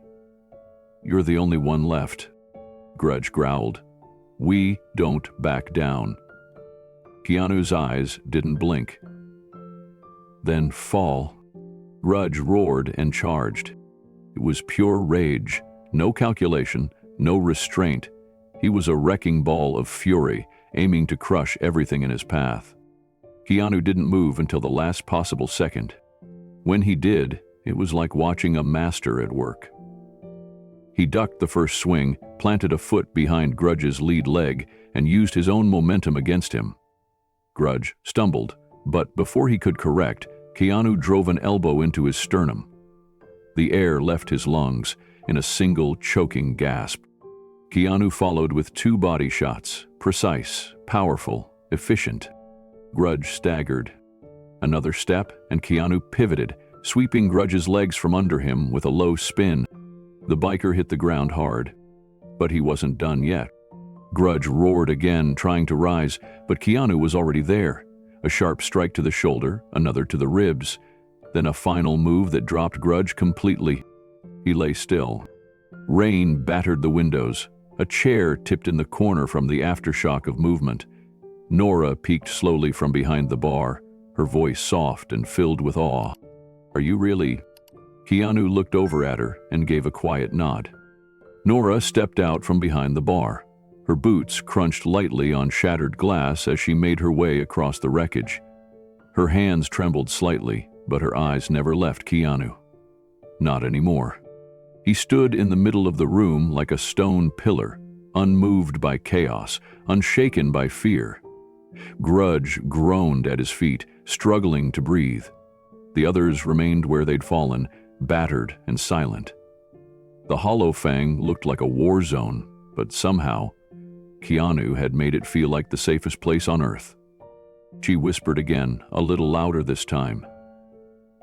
"John Wick?" Keanu nodded once. Nora exhaled slowly, the weight of everything crashing down at once. "I thought you were just some quiet guy with a book." Keanu glanced at the battered copy of Meditations still resting on the booth table. "I am." She looked around at the broken bikers and the destroyed furniture. "You're also something else entirely. I didn't come here for this," he said, quietly. "I just wanted a quiet drink. A night of silence." Nora shook her head. "I don't think quiet follows you anymore." A small pause. Then Nora looked down at Grudge, who was still conscious, barely. His eyes were glazed with shock, his limbs limp. He tried to sit up, but every movement brought pain. "You should call an ambulance," Keanu said. "For him?" she asked. "For all of them." She hesitated, then nodded. Yeah, I will." Keanu stepped over Grudge and returned to his booth. He sat down carefully, picked up his book, and opened it to the page he'd left folded, as if nothing had happened, as if the violence hadn't disturbed his internal rhythm. Nora picked up the phone and dialed emergency services. Her voice was calm as she explained the situation, but her eyes kept drifting toward Keanu. She gave the address. She mentioned injuries. She left out the name she now knew. When she hung up, she walked back over. "They're sending an ambulance and a couple of deputies." Keanu gave a small nod, but didn't look up from the page. "They're probably going to want a statement." "I'll give one," he said. "But won't they?" "Doesn't matter." She watched him for a moment. "You're not worried?" He finally looked at her. "They chose violence. I chose peace. The rest is just paperwork." The bar was quiet again. Rain tapped steadily on the windows, and the storm outside began to fade. The worst had passed. All that was left was aftermath. Nora walked to the counter and poured another glass of whiskey. She brought it over and set it gently on the table. "It's on the house." Again, Keanu looked at the glass, then up at her. "Thank you." She hesitated.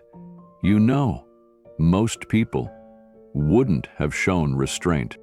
Keanu's eyes turned distant for a moment. "That's what makes it worth choosing." They sat in silence. Somewhere in the distance, sirens began to echo faintly down the stormy highway. A new sound now. But inside the Hollow Fang, everything had already been settled. The Hollow Fang sat in a thick and reverent silence. The storm outside had eased, but the one that passed through the bar left a clearer mark than any lightning could. Broken chairs, shattered glass, splintered tables, all lay scattered across the floor. The air still carried the coppery sting of blood and the sharp tang of spilled whiskey. Keanu rose from the booth, tucked the worn book under his arm, and quietly moved toward the center of the room. The bikers remained where they had fallen. Dusty groaned somewhere near the pool table, nursing what might have been cracked ribs. Jax hadn't spoken a word since being slammed down. Bo was unconscious, breathing in shallow, uneven gasps. And Leo, the last to try anything, had retreated to a corner, his brass knuckles now useless on the floor beside him. Grudge lay sprawled near the jukebox, eyes closed, jaw slack, one arm bent at an unnatural angle. Keanu knelt beside him. He reached 2 fingers to the side of the man's neck and waited. A slow pulse thudded beneath the skin. "He'll live," Keanu said softly. Nora stood behind the bar, one hand still holding the phone even though the emergency dispatcher had already confirmed help was on the way. Her eyes never left Keanu. She'd seen 100 fights in her years running this place, but nothing like what had just unfolded. What haunted her wasn't the violence.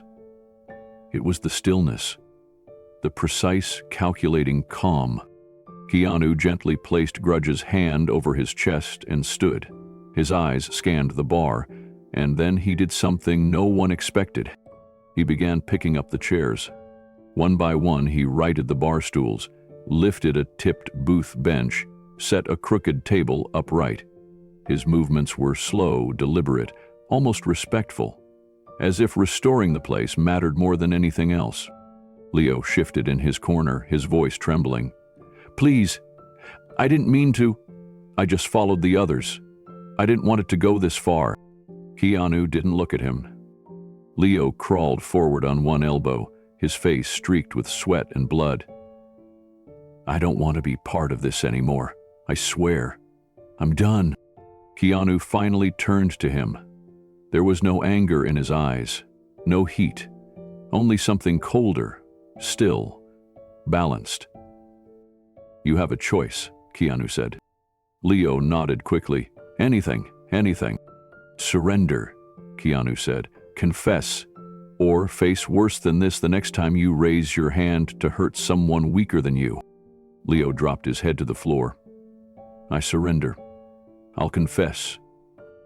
Nora finally set the phone down. "The cops are 5 minutes out, so's an ambulance." Keanu nodded and reached for a rag on the bar. He walked behind the counter, wiped blood from his hands, slowly, methodically. The rag turned dark and wet. "This isn't revenge," he said, his voice barely above the hum of the overhead lights. "It's correction." Nora said nothing. None of them did, because everyone in that bar understood. Correction was far more terrifying than revenge. Keanu finished wiping his hands, then folded the rag neatly and placed it beside the register. He didn't rush. The storm had passed, both inside and out.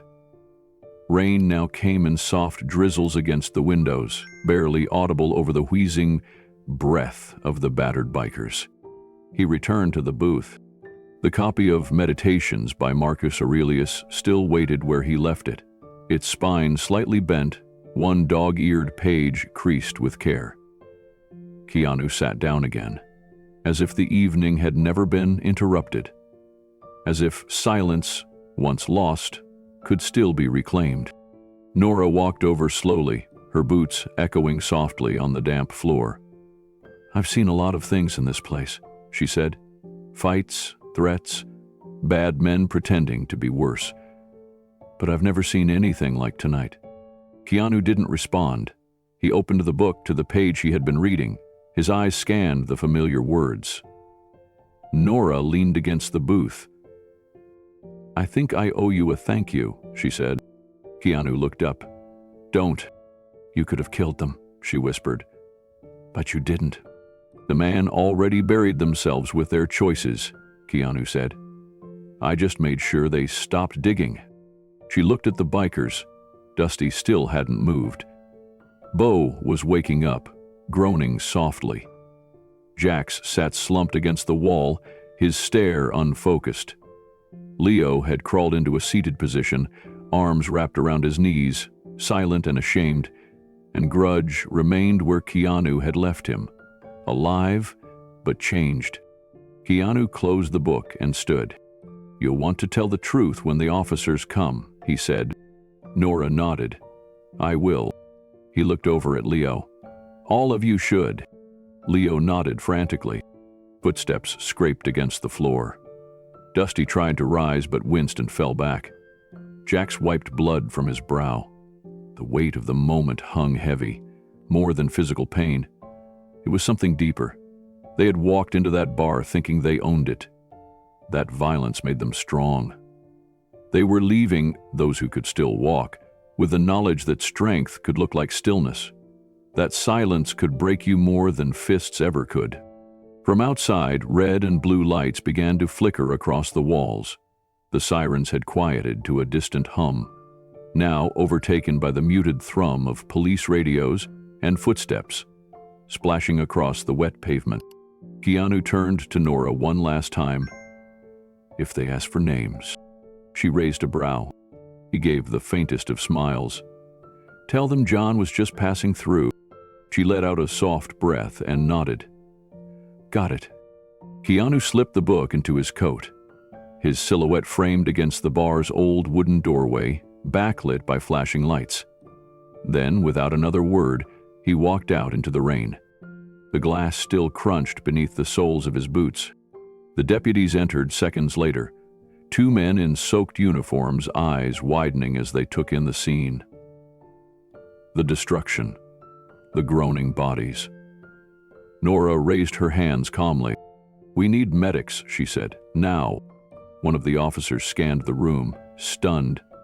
"What the hell happened here?" Nora looked toward the door, where Keanu had disappeared into the rain. "Justice came in," she said. "Didn't say much, but left the truth behind." And somewhere, barely audible over the rain, a motorcycle engine roared to life and disappeared into the fog. The door to the Hollow Fang swung open again, this time with force and purpose. Officer Marcus Kelly stepped inside, shaking rain from his uniform.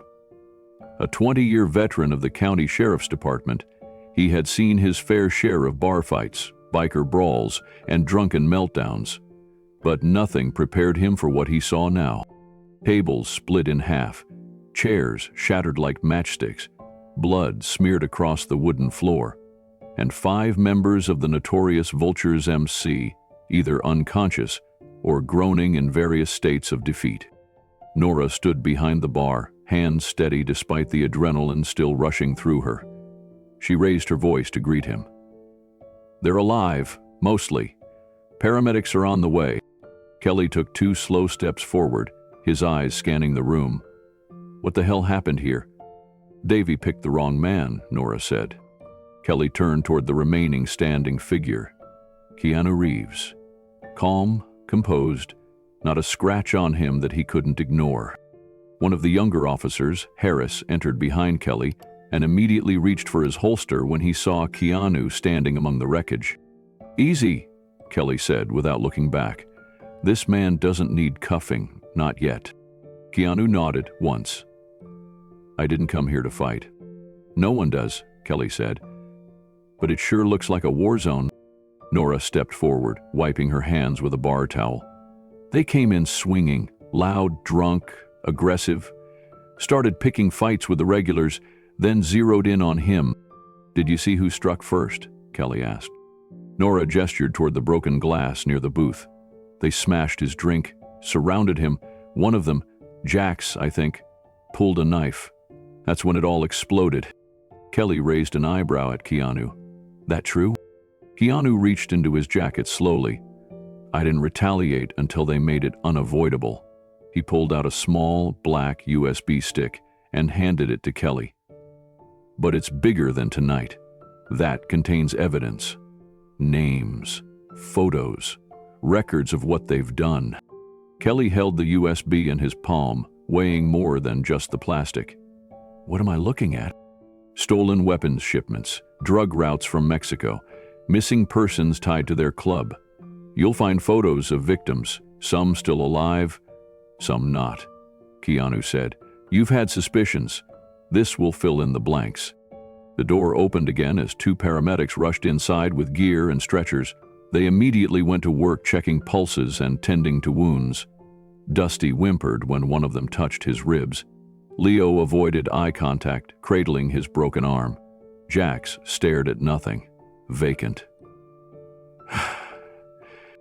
Kelly glanced at the bikers, noting their injuries.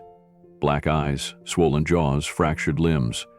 No broken bones on Keanu, no split lip. Just a steady stillness. "You handled 5 members of the Vultures alone?" Kelly asked. Keanu didn't answer right away. "I gave them a chance to walk away." "And they didn't." "They laughed," Keanu said. "So I taught them something they hadn't learned yet. Consequences." Kelly let out a low exhale. "You know this makes paperwork a nightmare." "I can help make it cleaner," Keanu said. "That USB? It's not just tonight's justification. It's the end of their trail." Kelly looked again at the man before him, the same man his daughter had idolized in movies. The same man who was rumored to walk away from fame for a simpler life, now standing in a bloodied bar like a ghost of justice. "All right," Kelly said quietly. "Let's get to the truth then." Officer Harris approached one of the bikers lying against the wall, Dusty, who had blood trickling from his scalp. "You want to explain what happened?" he asked. Dusty shook his head slowly. "We thought he was just some pretty boy drifter." "Does that justify jumping him?" Harris snapped. Dusty looked away. "We weren't thinking. Grudge said we had to show strength." Kelly overheard and crouched beside him. "You mean Grudge ordered the assault?" Dusty gave a slow nod. "Yeah." He didn't like the way the guy ignored him. Thought he was being disrespectful. "And the knife?" Kelly asked. Dusty didn't answer, but his eyes flicked to Jax, who still lay on the floor nursing a bruised jaw and bleeding nose. Kelly walked over to him. "You pulled a knife?" he asked. Jax didn't speak, but his hand went to his side instinctively. The blade was gone, of course. Keanu had it, tucked away on the bar in plain sight, folded and resting beside a napkin dispenser. Kelly picked it up, studied the blood-streaked edge, and let out a sigh. "So, it's true." He turned to Keanu again. "You could have walked away." "I tried, twice," Keanu said. "They followed, they mocked, then they reached. That's when I stopped trying." Nora chimed in, voice soft but steady. "He didn't even hit first, not even close." Paramedics finished stabilizing Bo and Leo. One of them glanced at Kelly. "They'll need the ER, but they'll live." Kelly nodded and looked around. "Then I guess we'll be bringing them in as soon as they're patched up." He turned to Keanu. "What about you? You want to press charges?" Keanu shook his head. "I'm not here for revenge. I'm here for a point." Bared in shock. "And what point is that?" "That some men," Keanu said, "think fear makes them powerful. But fear fades fast when it meets something greater." Kelly paused, then asked the question that had been burning at the edge of his thoughts. "Are you really him?" Keanu looked at him for a long second. "You wouldn't believe me if I said yes." Kelly's face remained unreadable. "I might." Keanu gave a faint smile. "Then yes, I am." From across the bar, Harris muttered under his breath, "John Wick. No way." But there was no laughter, only silence. Even the rain outside had softened. Inside the hollow fang, there was only the sound of breath, the occasional groan, and the slow drip of a leaking ceiling tile. Kelly pocketed the USB. "I'll have this verified, but if what you say is true, you just broke a wall that's been standing for too long." Keanu stepped toward the booth, collected his book from the blood-stained floor, and dusted it off gently. The spine cracked slightly as he opened it back to his marked page. He read a line under his breath. Then he closed the book and looked at Kelly. "Let justice finish what I started." The flashing red and blue lights dimmed slightly as 2 police cruisers pulled away from the hollow fang. The chaos inside had quieted. The bikers were gone. The broken chairs had been shoved aside. The air was still heavy, but it no longer felt dangerous. It felt like something had lifted. Nora stood behind the bar for a long time after the officers left. She didn't speak, She just watched Keanu as he sat again in the same booth, calm, still, as if nothing had happened. His book lay open in front of him, though his eyes weren't on the page. Finally, she walked over and sat down across from him. For a moment, neither of them spoke. Then Nora exhaled, her voice soft. "They've been doing this to me for years." Keanu looked up. "The Vultures," she continued. "Extortion, threats, one time. One of them tried to follow me home. Grudge stopped him, but not because he cared about me, just didn't want the heat." Keanu's expression didn't change, but something in his eyes deepened. "Remember, used to come in once a month," Nora said, staring at the table. "Louder each time, ruder. I tried to stand up once, years ago. Grudge broke a mirror with his fist and told me he'd burn this place down if I called the cops." She gave a bitter smile. "I believed him." Keanu didn't interrupt.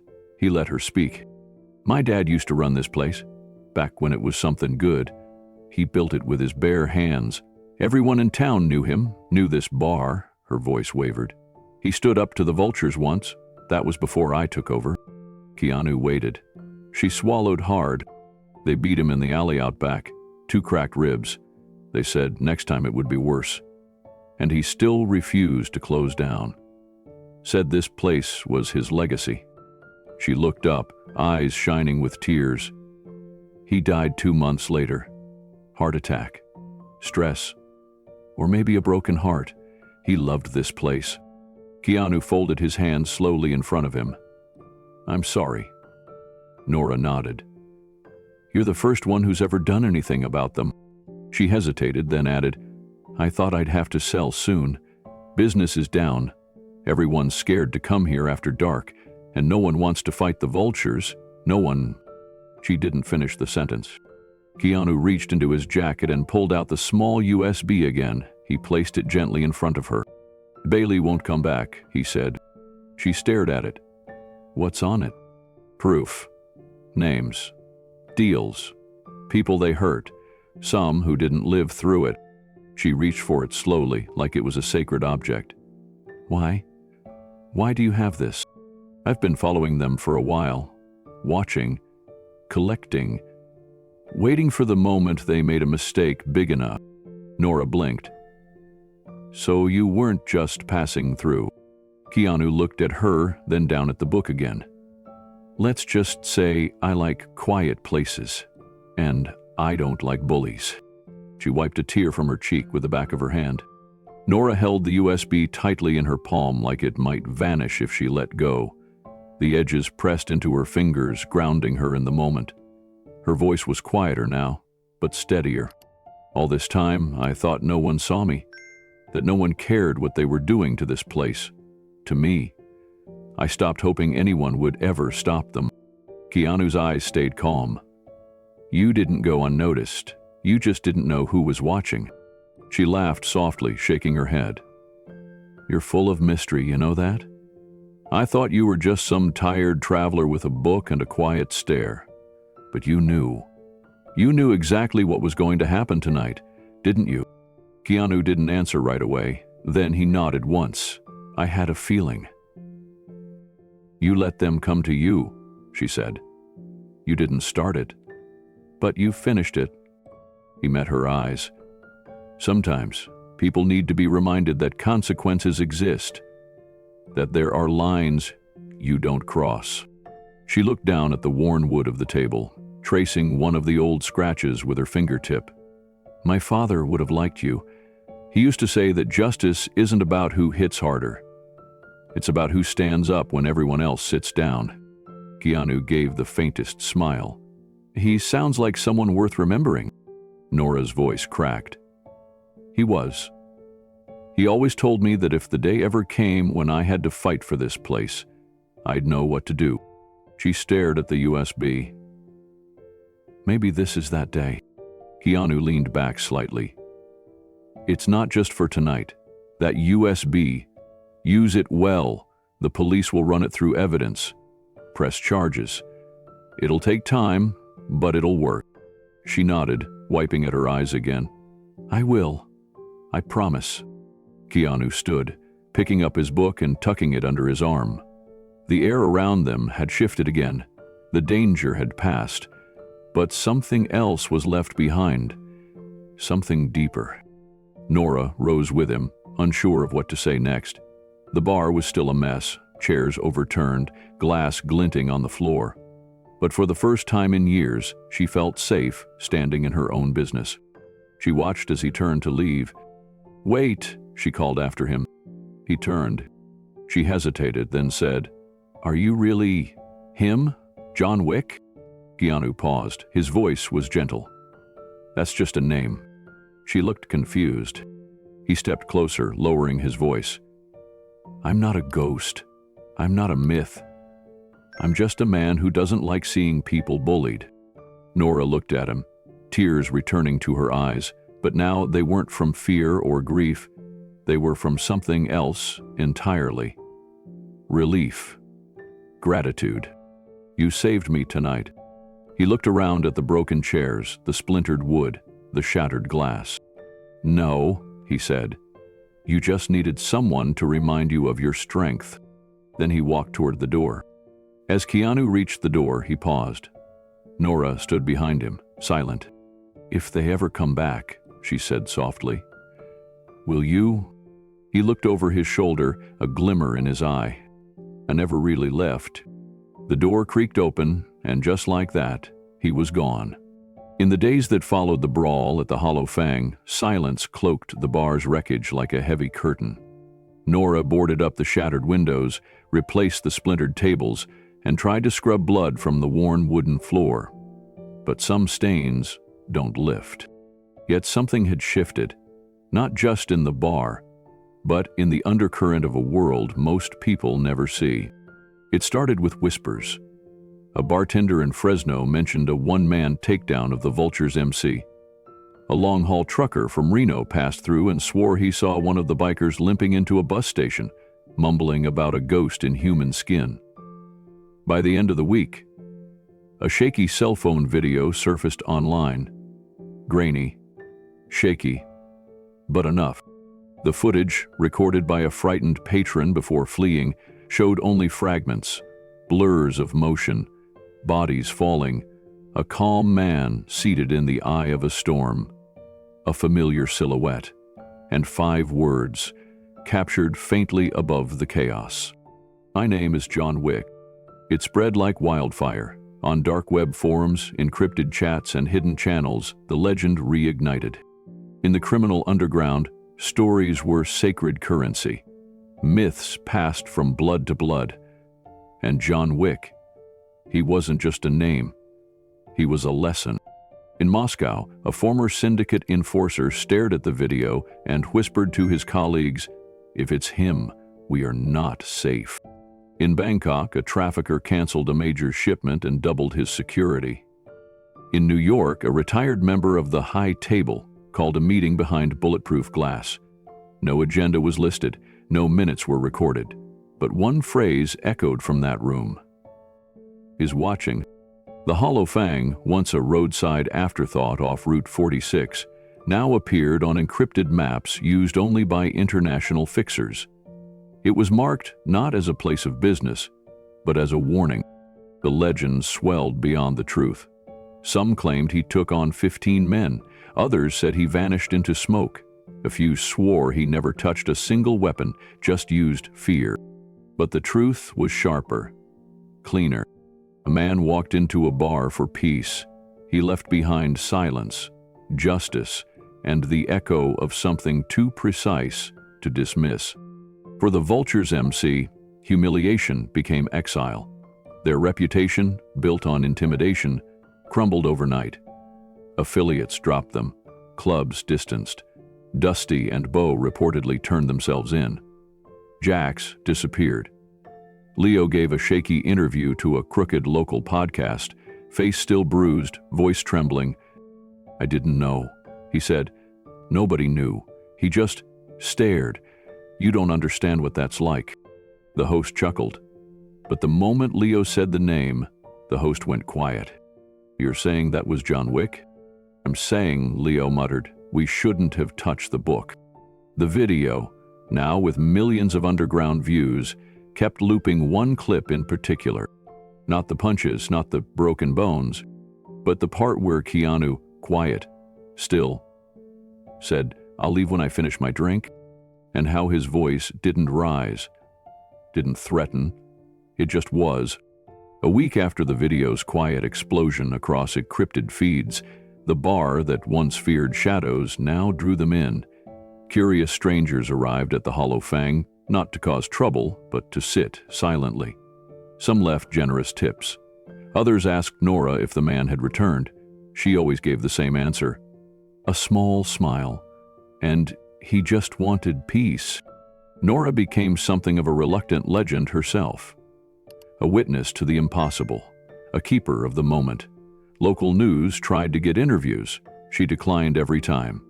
But a letter arrived in the mail one morning, unmarked, typewritten, unsigned. It read, "Justice needs places to hide. Thank you for keeping one." Nora framed it and hung it behind the bar. Meanwhile, the Vultures MC unraveled. Grudge had been transferred from the county hospital to a federal holding facility.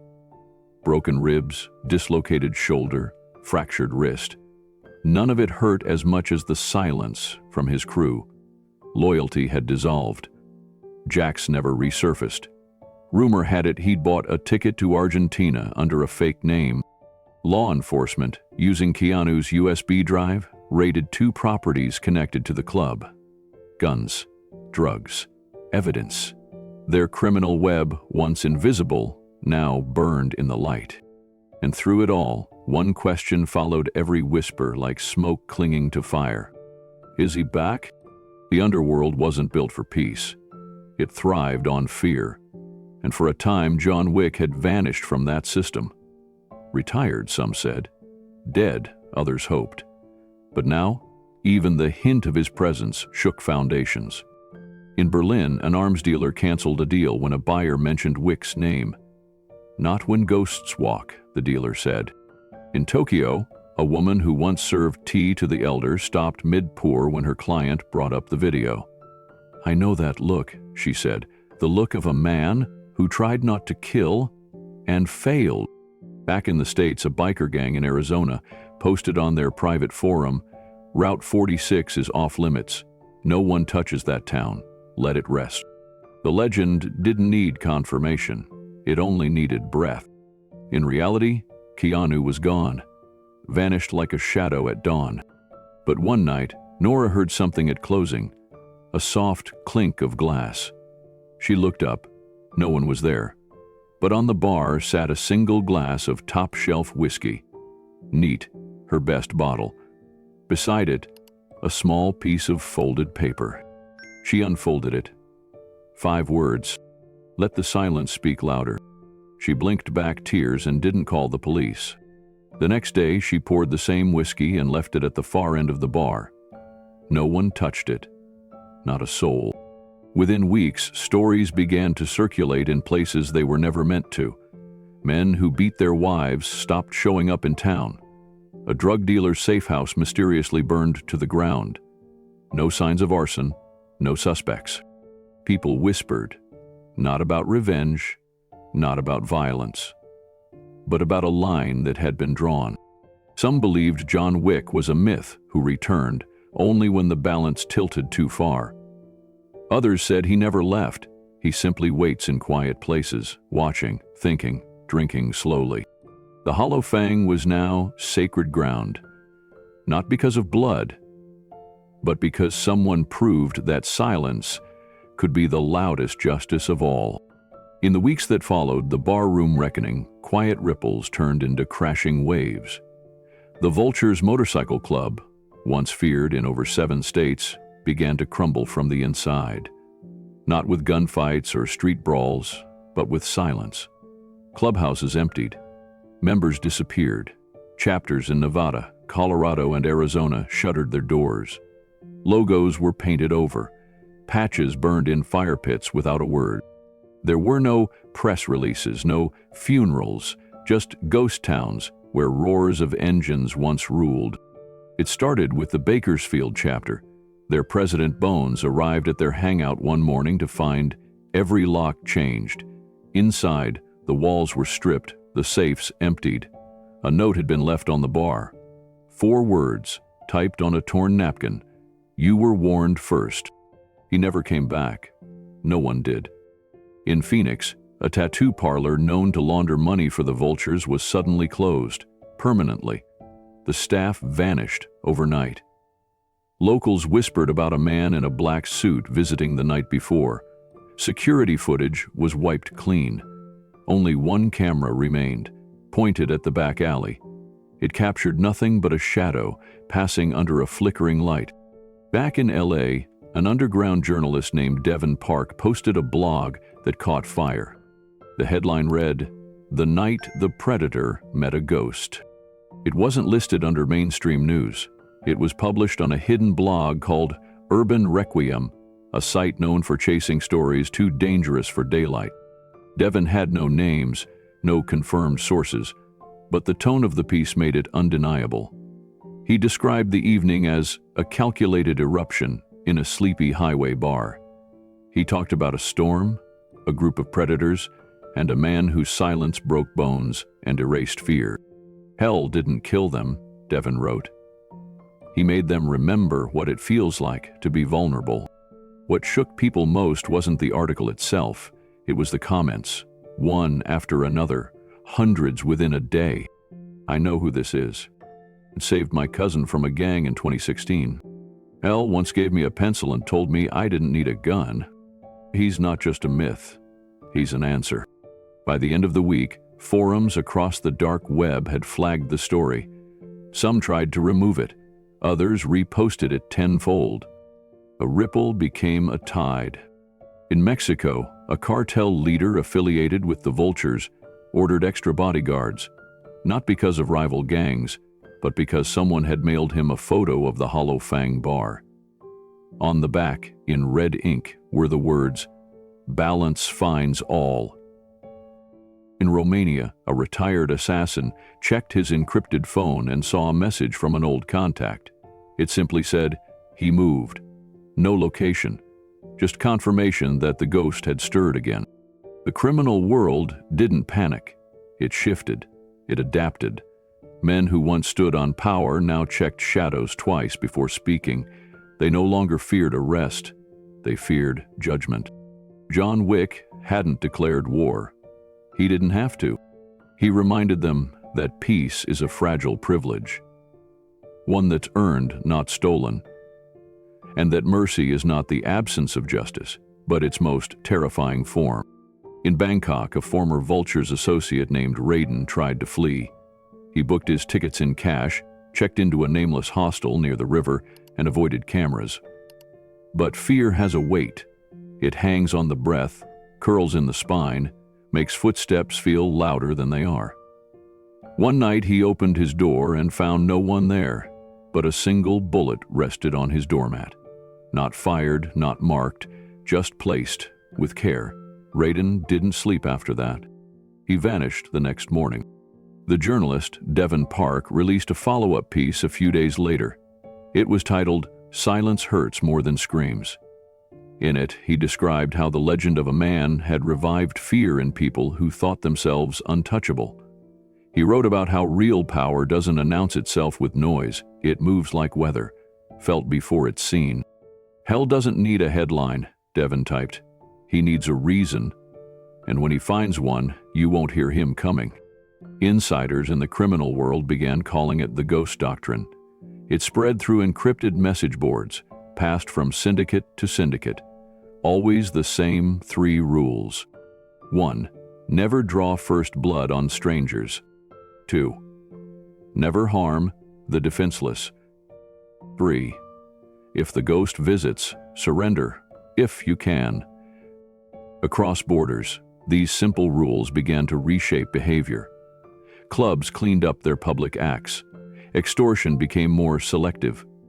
Some dealers pulled out entirely. Others buried old cases, hoping the ghost wasn't watching.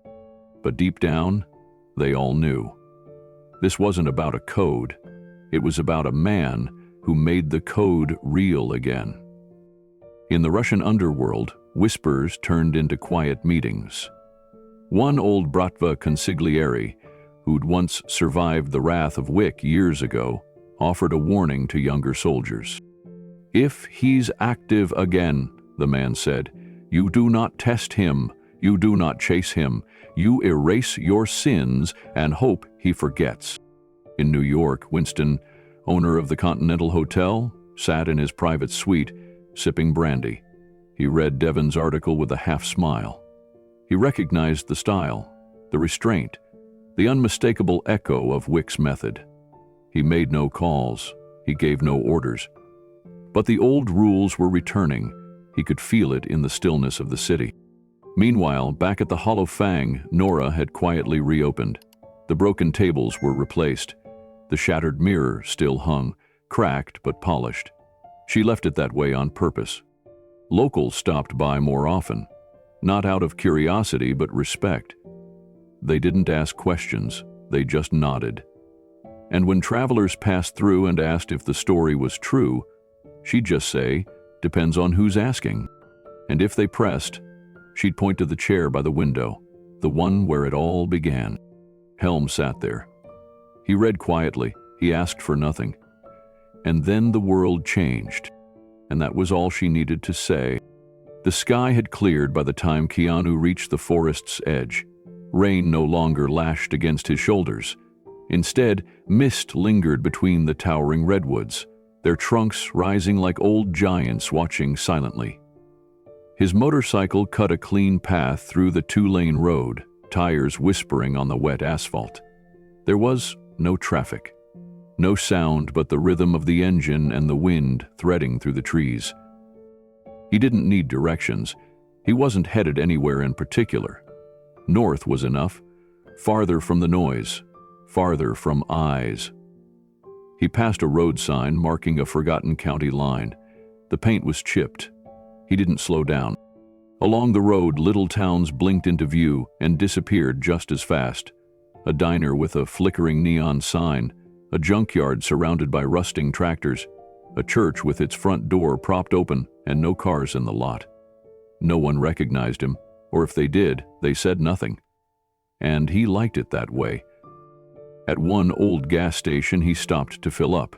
The pump was slow.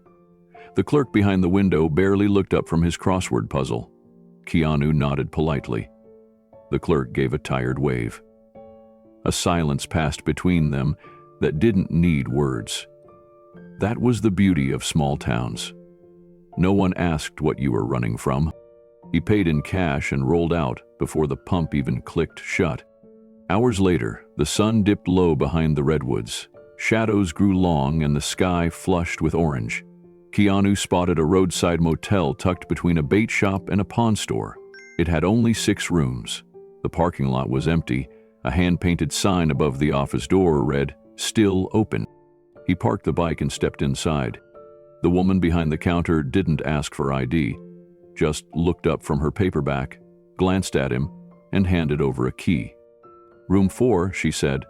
"Coffee's free in the morning if the machine doesn't break again." He gave a quiet smile and nodded. Inside the room, he flicked on the desk lamp and set his bag by the bed. The place was clean, though the wallpaper curled in places and the faucet squeaked. He poured a cup of tea from the thermos he carried in his pack, then settled into the chair with a book. An old collection of Eastern philosophy he'd reread dozens of times. The words grounded him, not because they offered answers, but because they helped him ask better questions. His phone sat face down on the desk. It hadn't buzzed all day. No calls, no news alerts, just silence. But as the sky darkened outside, the screen lit up. One message, crypted, from a number he'd long memorized. It was from Winston. Keanu flipped the phone over and read the text. "Heard what happened. Was it necessary?" Keanu didn't type right away. He took a sip of tea, let the question hang there in the quiet. Then, after a long pause, he replied with 4 simple words. "More than you know." Keanu set the phone down, screen dimming into black. The message from Winston didn't need a follow-up. It wasn't just a check-in. It was a quiet nod from someone who understood the weight of necessity. The old world Keanu had stepped away from still watched him from the shadows, even when he wanted to forget it existed. He leaned back in the chair. The tea had gone lukewarm, but he finished it anyway. Outside the window, the motel's lone sign buzzed softly under a yellow bulb. Crickets chirped beyond the edge of the gravel lot. It was peaceful in a way cities forgot how to be. The air smelled like damp pine and distant rain. Keanu got up and walked to the bathroom sink, splashing water on his face. He stared into the mirror, not searching for anything, just pausing. His eyes were tired but clear. No blood, no bruises, no limp. But inside, the storm still echoed. He had given the vultures an out. They chose the blade, and he met them with silence sharper than anything they carried. He turned off the bathroom light and returned to the bed, sitting at the edge. His duffel bag sat untouched beside him. It held little more than a spare shirt, some toiletries, and a second book.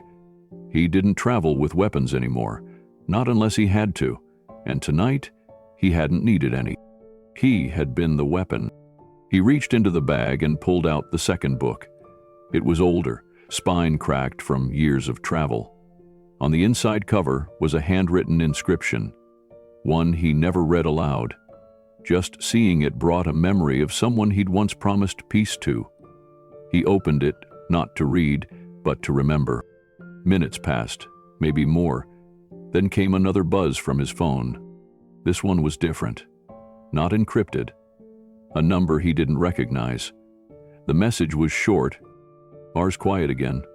Thanks." No name, but he knew who it was. Nora. He smiled slightly, the kind of smile that doesn't reach the mouth, but lingers behind the eyes. He typed back, slow and measured. "Keep it that way." He placed the phone back on the desk, turned off the light, and lay down on the bed. The mattress creaked under him. The ceiling had water stains and a flickering smoke detector in the corner, but none of it bothered him. He was far from violence, far from noise, and for the first time in days, his body allowed itself to rest. He didn't need guards at the door or alarms on the windows. He didn't need a name anymore, not the one whispered in fear, not the one printed in headlines. In places like this, he could just be a man again. Tomorrow he would ride north again, or maybe west. He hadn't decided. He closed his eyes. Somewhere, far away, another door would open. Another threat would rise. But not tonight. Tonight, the world was quiet, and so was he. The motel neon buzzed softly through the night. Keanu slept with his jacket folded beneath his head, the book resting on his chest. Miles away, stories were already twisting into legend. But for now, the man behind them breathed steady, silent, still. Somewhere between peace and the promise of return. Morning mist hung low over the narrow road leading out of town. The scent of damp asphalt and pine needles filled the cool air. Keanu sat astride his motorcycle at the edge of the hilltop, just before the turn that would take him away from the place where it had all unfolded. He didn't need to come back, but something told him he should. Not to make a statement, not to leave a message, just to look once more. The Hollow Fang came into view slowly through the fog, its brick walls glowing faintly under the first light of morning. The storm had passed, washing the streets clean. Broken glass that had once littered the sidewalk was gone. The bent tables had been removed. In their place stood modest new ones, mismatched but sturdy. The neon sign in the window flickered back to life. No longer humming with defiance, but with resilience. Nora was out front. She stood on a wooden stepladder, adjusting the wiring around a new light fixture above the door. Her sleeves were rolled up, hands stained with grease and paint. A quiet strength radiated from her movements, the kind that came not from brute force but from survival, from reclaiming something once stolen. She hadn't noticed him yet. Keanu didn't dismount. He just sat there on his bike, across the street, letting the engine idle low, almost inaudible beneath the chirp of waking birds and the creak of a weathered sign being rehung. Nora finally turned. She froze for a heartbeat. Their eyes met across the quiet street. No smile, no wave. Only a nod. Small, measured, but heavy with meaning. He nodded back. There were no words to speak, none needed. What had passed between them was something beyond explanation, a chapter that didn't need dialogue to close. Nora stepped down from the ladder and rested her hand on the doorframe. She didn't call out. She didn't invite him in. That moment had already passed. And yet, the acknowledgement between them lingered in the stillness. A sense of closure, of peace. Keanu pulled the throttle gently, the bike rumbling beneath him like a steady heartbeat. He turned the handlebars and began to ride forward, slow and quiet, passing the hollow fang one last time. He didn't look back, but he knew Nora was still watching. As he disappeared into the pale morning mist, her voice carried just far enough. "Thank you," she whispered. Not for the fight, not for the fear he struck into the hearts of men who deserved it, but for the silence he left behind, for the calm that would now grow where chaos once reigned. The town was quiet that morning, too quiet for a place that had just survived a storm of fists and shattered illusions. Keanu's bike moved gently down Main Street, the tires humming softly on rain-washed pavement. He passed shuttered shops with iron grates still drawn, streetlights blinking lazily in the daylight. An old man sweeping leaves paused and looked up, recognizing him not from fame, but from something deeper, the way Keanu carried himself, the stillness, the echo of something unforgettable. He didn't stop. He never did. The hollow fang faded into the fog behind him, replaced by fences, then woods, then open country. Each mile carved distance between him and what had happened. But the weight didn't lift, not yet. There had been nights before this one, nights when he tried to walk the line between the man he used to be and the ghost people feared. He thought he had left it all behind, that maybe he could read books in peace, drink whiskey without incident, live in the shadow of his own legend without stirring it to life. But that illusion shattered the moment Bo knocked the glass off his table. He hadn't wanted violence, not again, not ever if he could help it. But violence had a way of finding him, of circling back like a storm cloud waiting for the smallest spark. The Vultures had chosen wrong, and he had given them a chance to walk away. They didn't take it. He thought about Nora again, the way she had looked at him, not with awe, not even with fear, just with the understanding of someone who had been under siege for too long, someone who had forgotten what peace felt like until a stranger made space for it. It wasn't about justice or reputation. It wasn't about the myth of John Wick. It was about giving her a future where she didn't have to glance over her shoulder anymore. He turned off Route 46 and stopped briefly at a scenic overlook. The horizon stretched out before him, rolling hills, a blanket of trees, distant rooftops. The wind was soft against his face, carrying the scent of cedar and ash.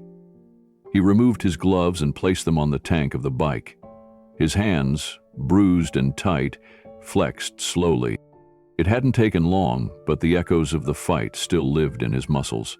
Every twist of the wrist, every disarm, every strike, they were muscle memory now, etched into him like language. Part of him still regretted that he hadn't lost the skill, that even when he tried to live quietly, he never truly forgot. His phone buzzed in his jacket again. A new message, this time from someone less familiar. A burner number, no name, just one line. "We heard what you did." Keanu stared at it for a while, then deleted the message without replying. He wasn't doing this to send a message. If the underworld had ears, let them use them.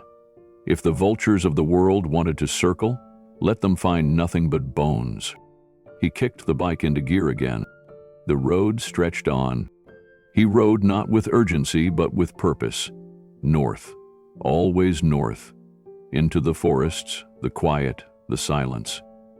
He didn't know where exactly he was going, only that it was forward, only that he had left something better behind than what he'd found. At a crossroads flanked by pine trees, he paused at a red light that blinked lazily in the early sunlight. A child holding her mother's hand crossed the street in front of him. The girl looked at him for a moment, just long enough to smile. He nodded gently in return. The world didn't know who he was, not really. They knew the stories, the legend, the whispered name in dark alleys and smoky rooms. But this girl only saw a man on a motorcycle, eyes kind and quiet. And in that fleeting glance, something inside Keanu softened. Maybe that's all he ever wanted to be. Just a man, a quiet writer in a world too loud. Sometimes the strongest men don't throw the first punch. They wait, they watch, they give the world a chance to be better. But when that chance is ignored, when cruelty fills the room and threatens those who didn't ask for a war, some men rise, not for glory, not for pride, but because someone has to. That was Keanu Reeves that night. Or maybe it was John Wick, maybe both, maybe neither. What matters isn't the name, it's what he chose to stand for. That bar off Route 46 used to echo with the sound of boots stomping across cracked tiles, laughter twisted by power, and voices silenced by fear. It was a place where kindness was taxed, and silence was the only safe response.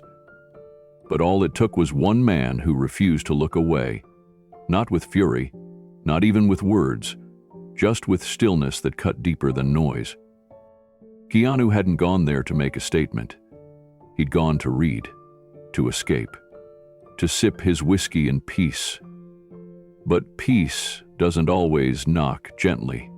Sometimes it comes in through broken glass and shattered assumptions. That's how it found the hollow fang, not with a roar, but with 5 words that changed everything.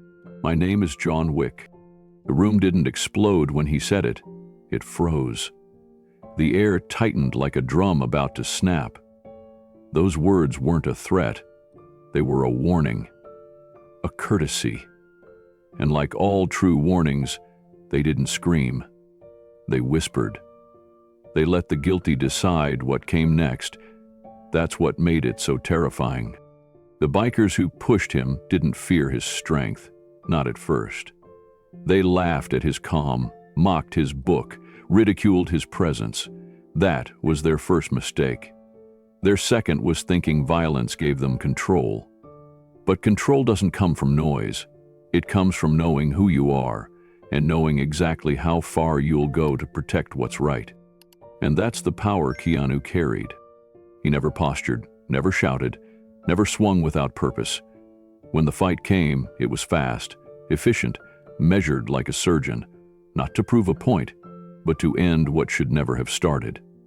In 15 seconds, the Vultures were grounded, not just by fists, but by fear, real fear, the kind that makes men remember their conscience. And even when the final blow landed, even as Grudge lay unconscious on that floor, it wasn't victory Keanu sought. It was clarity. Justice, yes, but not vengeance. He didn't curse them. He didn't gloat. He picked up chairs, wiped the counter, checked the pulse of the man who would have gladly ended his own, because that's what judgment looks like when it doesn't need to yell. Nora saw it more clearly than anyone. Her bar had become a cage over the years, each day more hopeless than the last. The Vultures didn't just steal her income. They stole her history, her peace, her belief that good men still walk through her doors. But that night, all of it changed. Not with a badge, not with a rescue, with one quiet man who refused to let wrong win. When she asked if he was really John Wick, his answer was simple, a shake of the head. Just a man who likes quiet places. But deep down, she knew. He wasn't denying the name, he was denying the need for one. The legend grew on its own. Videos leaked, stories twisted, names were never confirmed. But the message echoed louder than any headline. It wasn't the violence they feared. It was the judgment.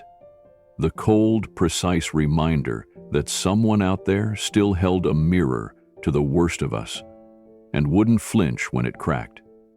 That's what made it unforgettable. In Moscow, whispers returned. In Bangkok, old debts were reevaluated. In New York, power players called for silence, but justice had already taken root. Not in courtrooms, not in headlines. In the trembling hands of those who realized they were no longer untouchable. And Keanu? He didn't stay. He never does. He rides through towns the way stories do, quietly, uninvited, leaving only questions in his wake. But in every place he visits, he leaves something behind. Not fear, not scars.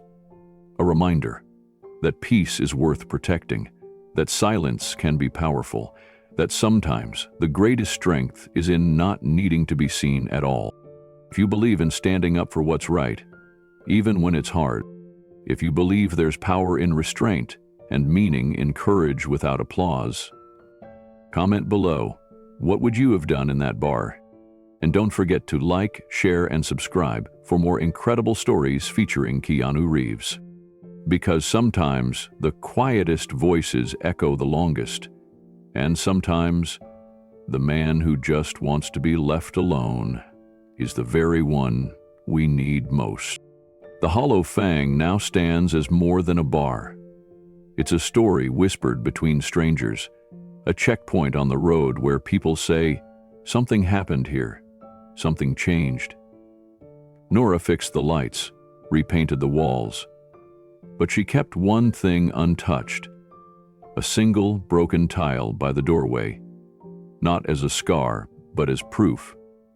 Proof that fear didn't win. Some say John Wick has returned. Others insist he never left. The truth is simpler and far more powerful.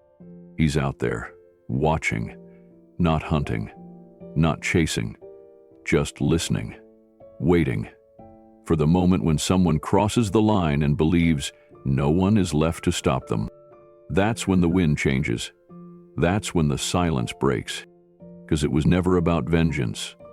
It was about balance, about consequences, about making sure the forgotten aren't trampled and that decency still has its defenders, even if they don't wear a uniform or demand a stage.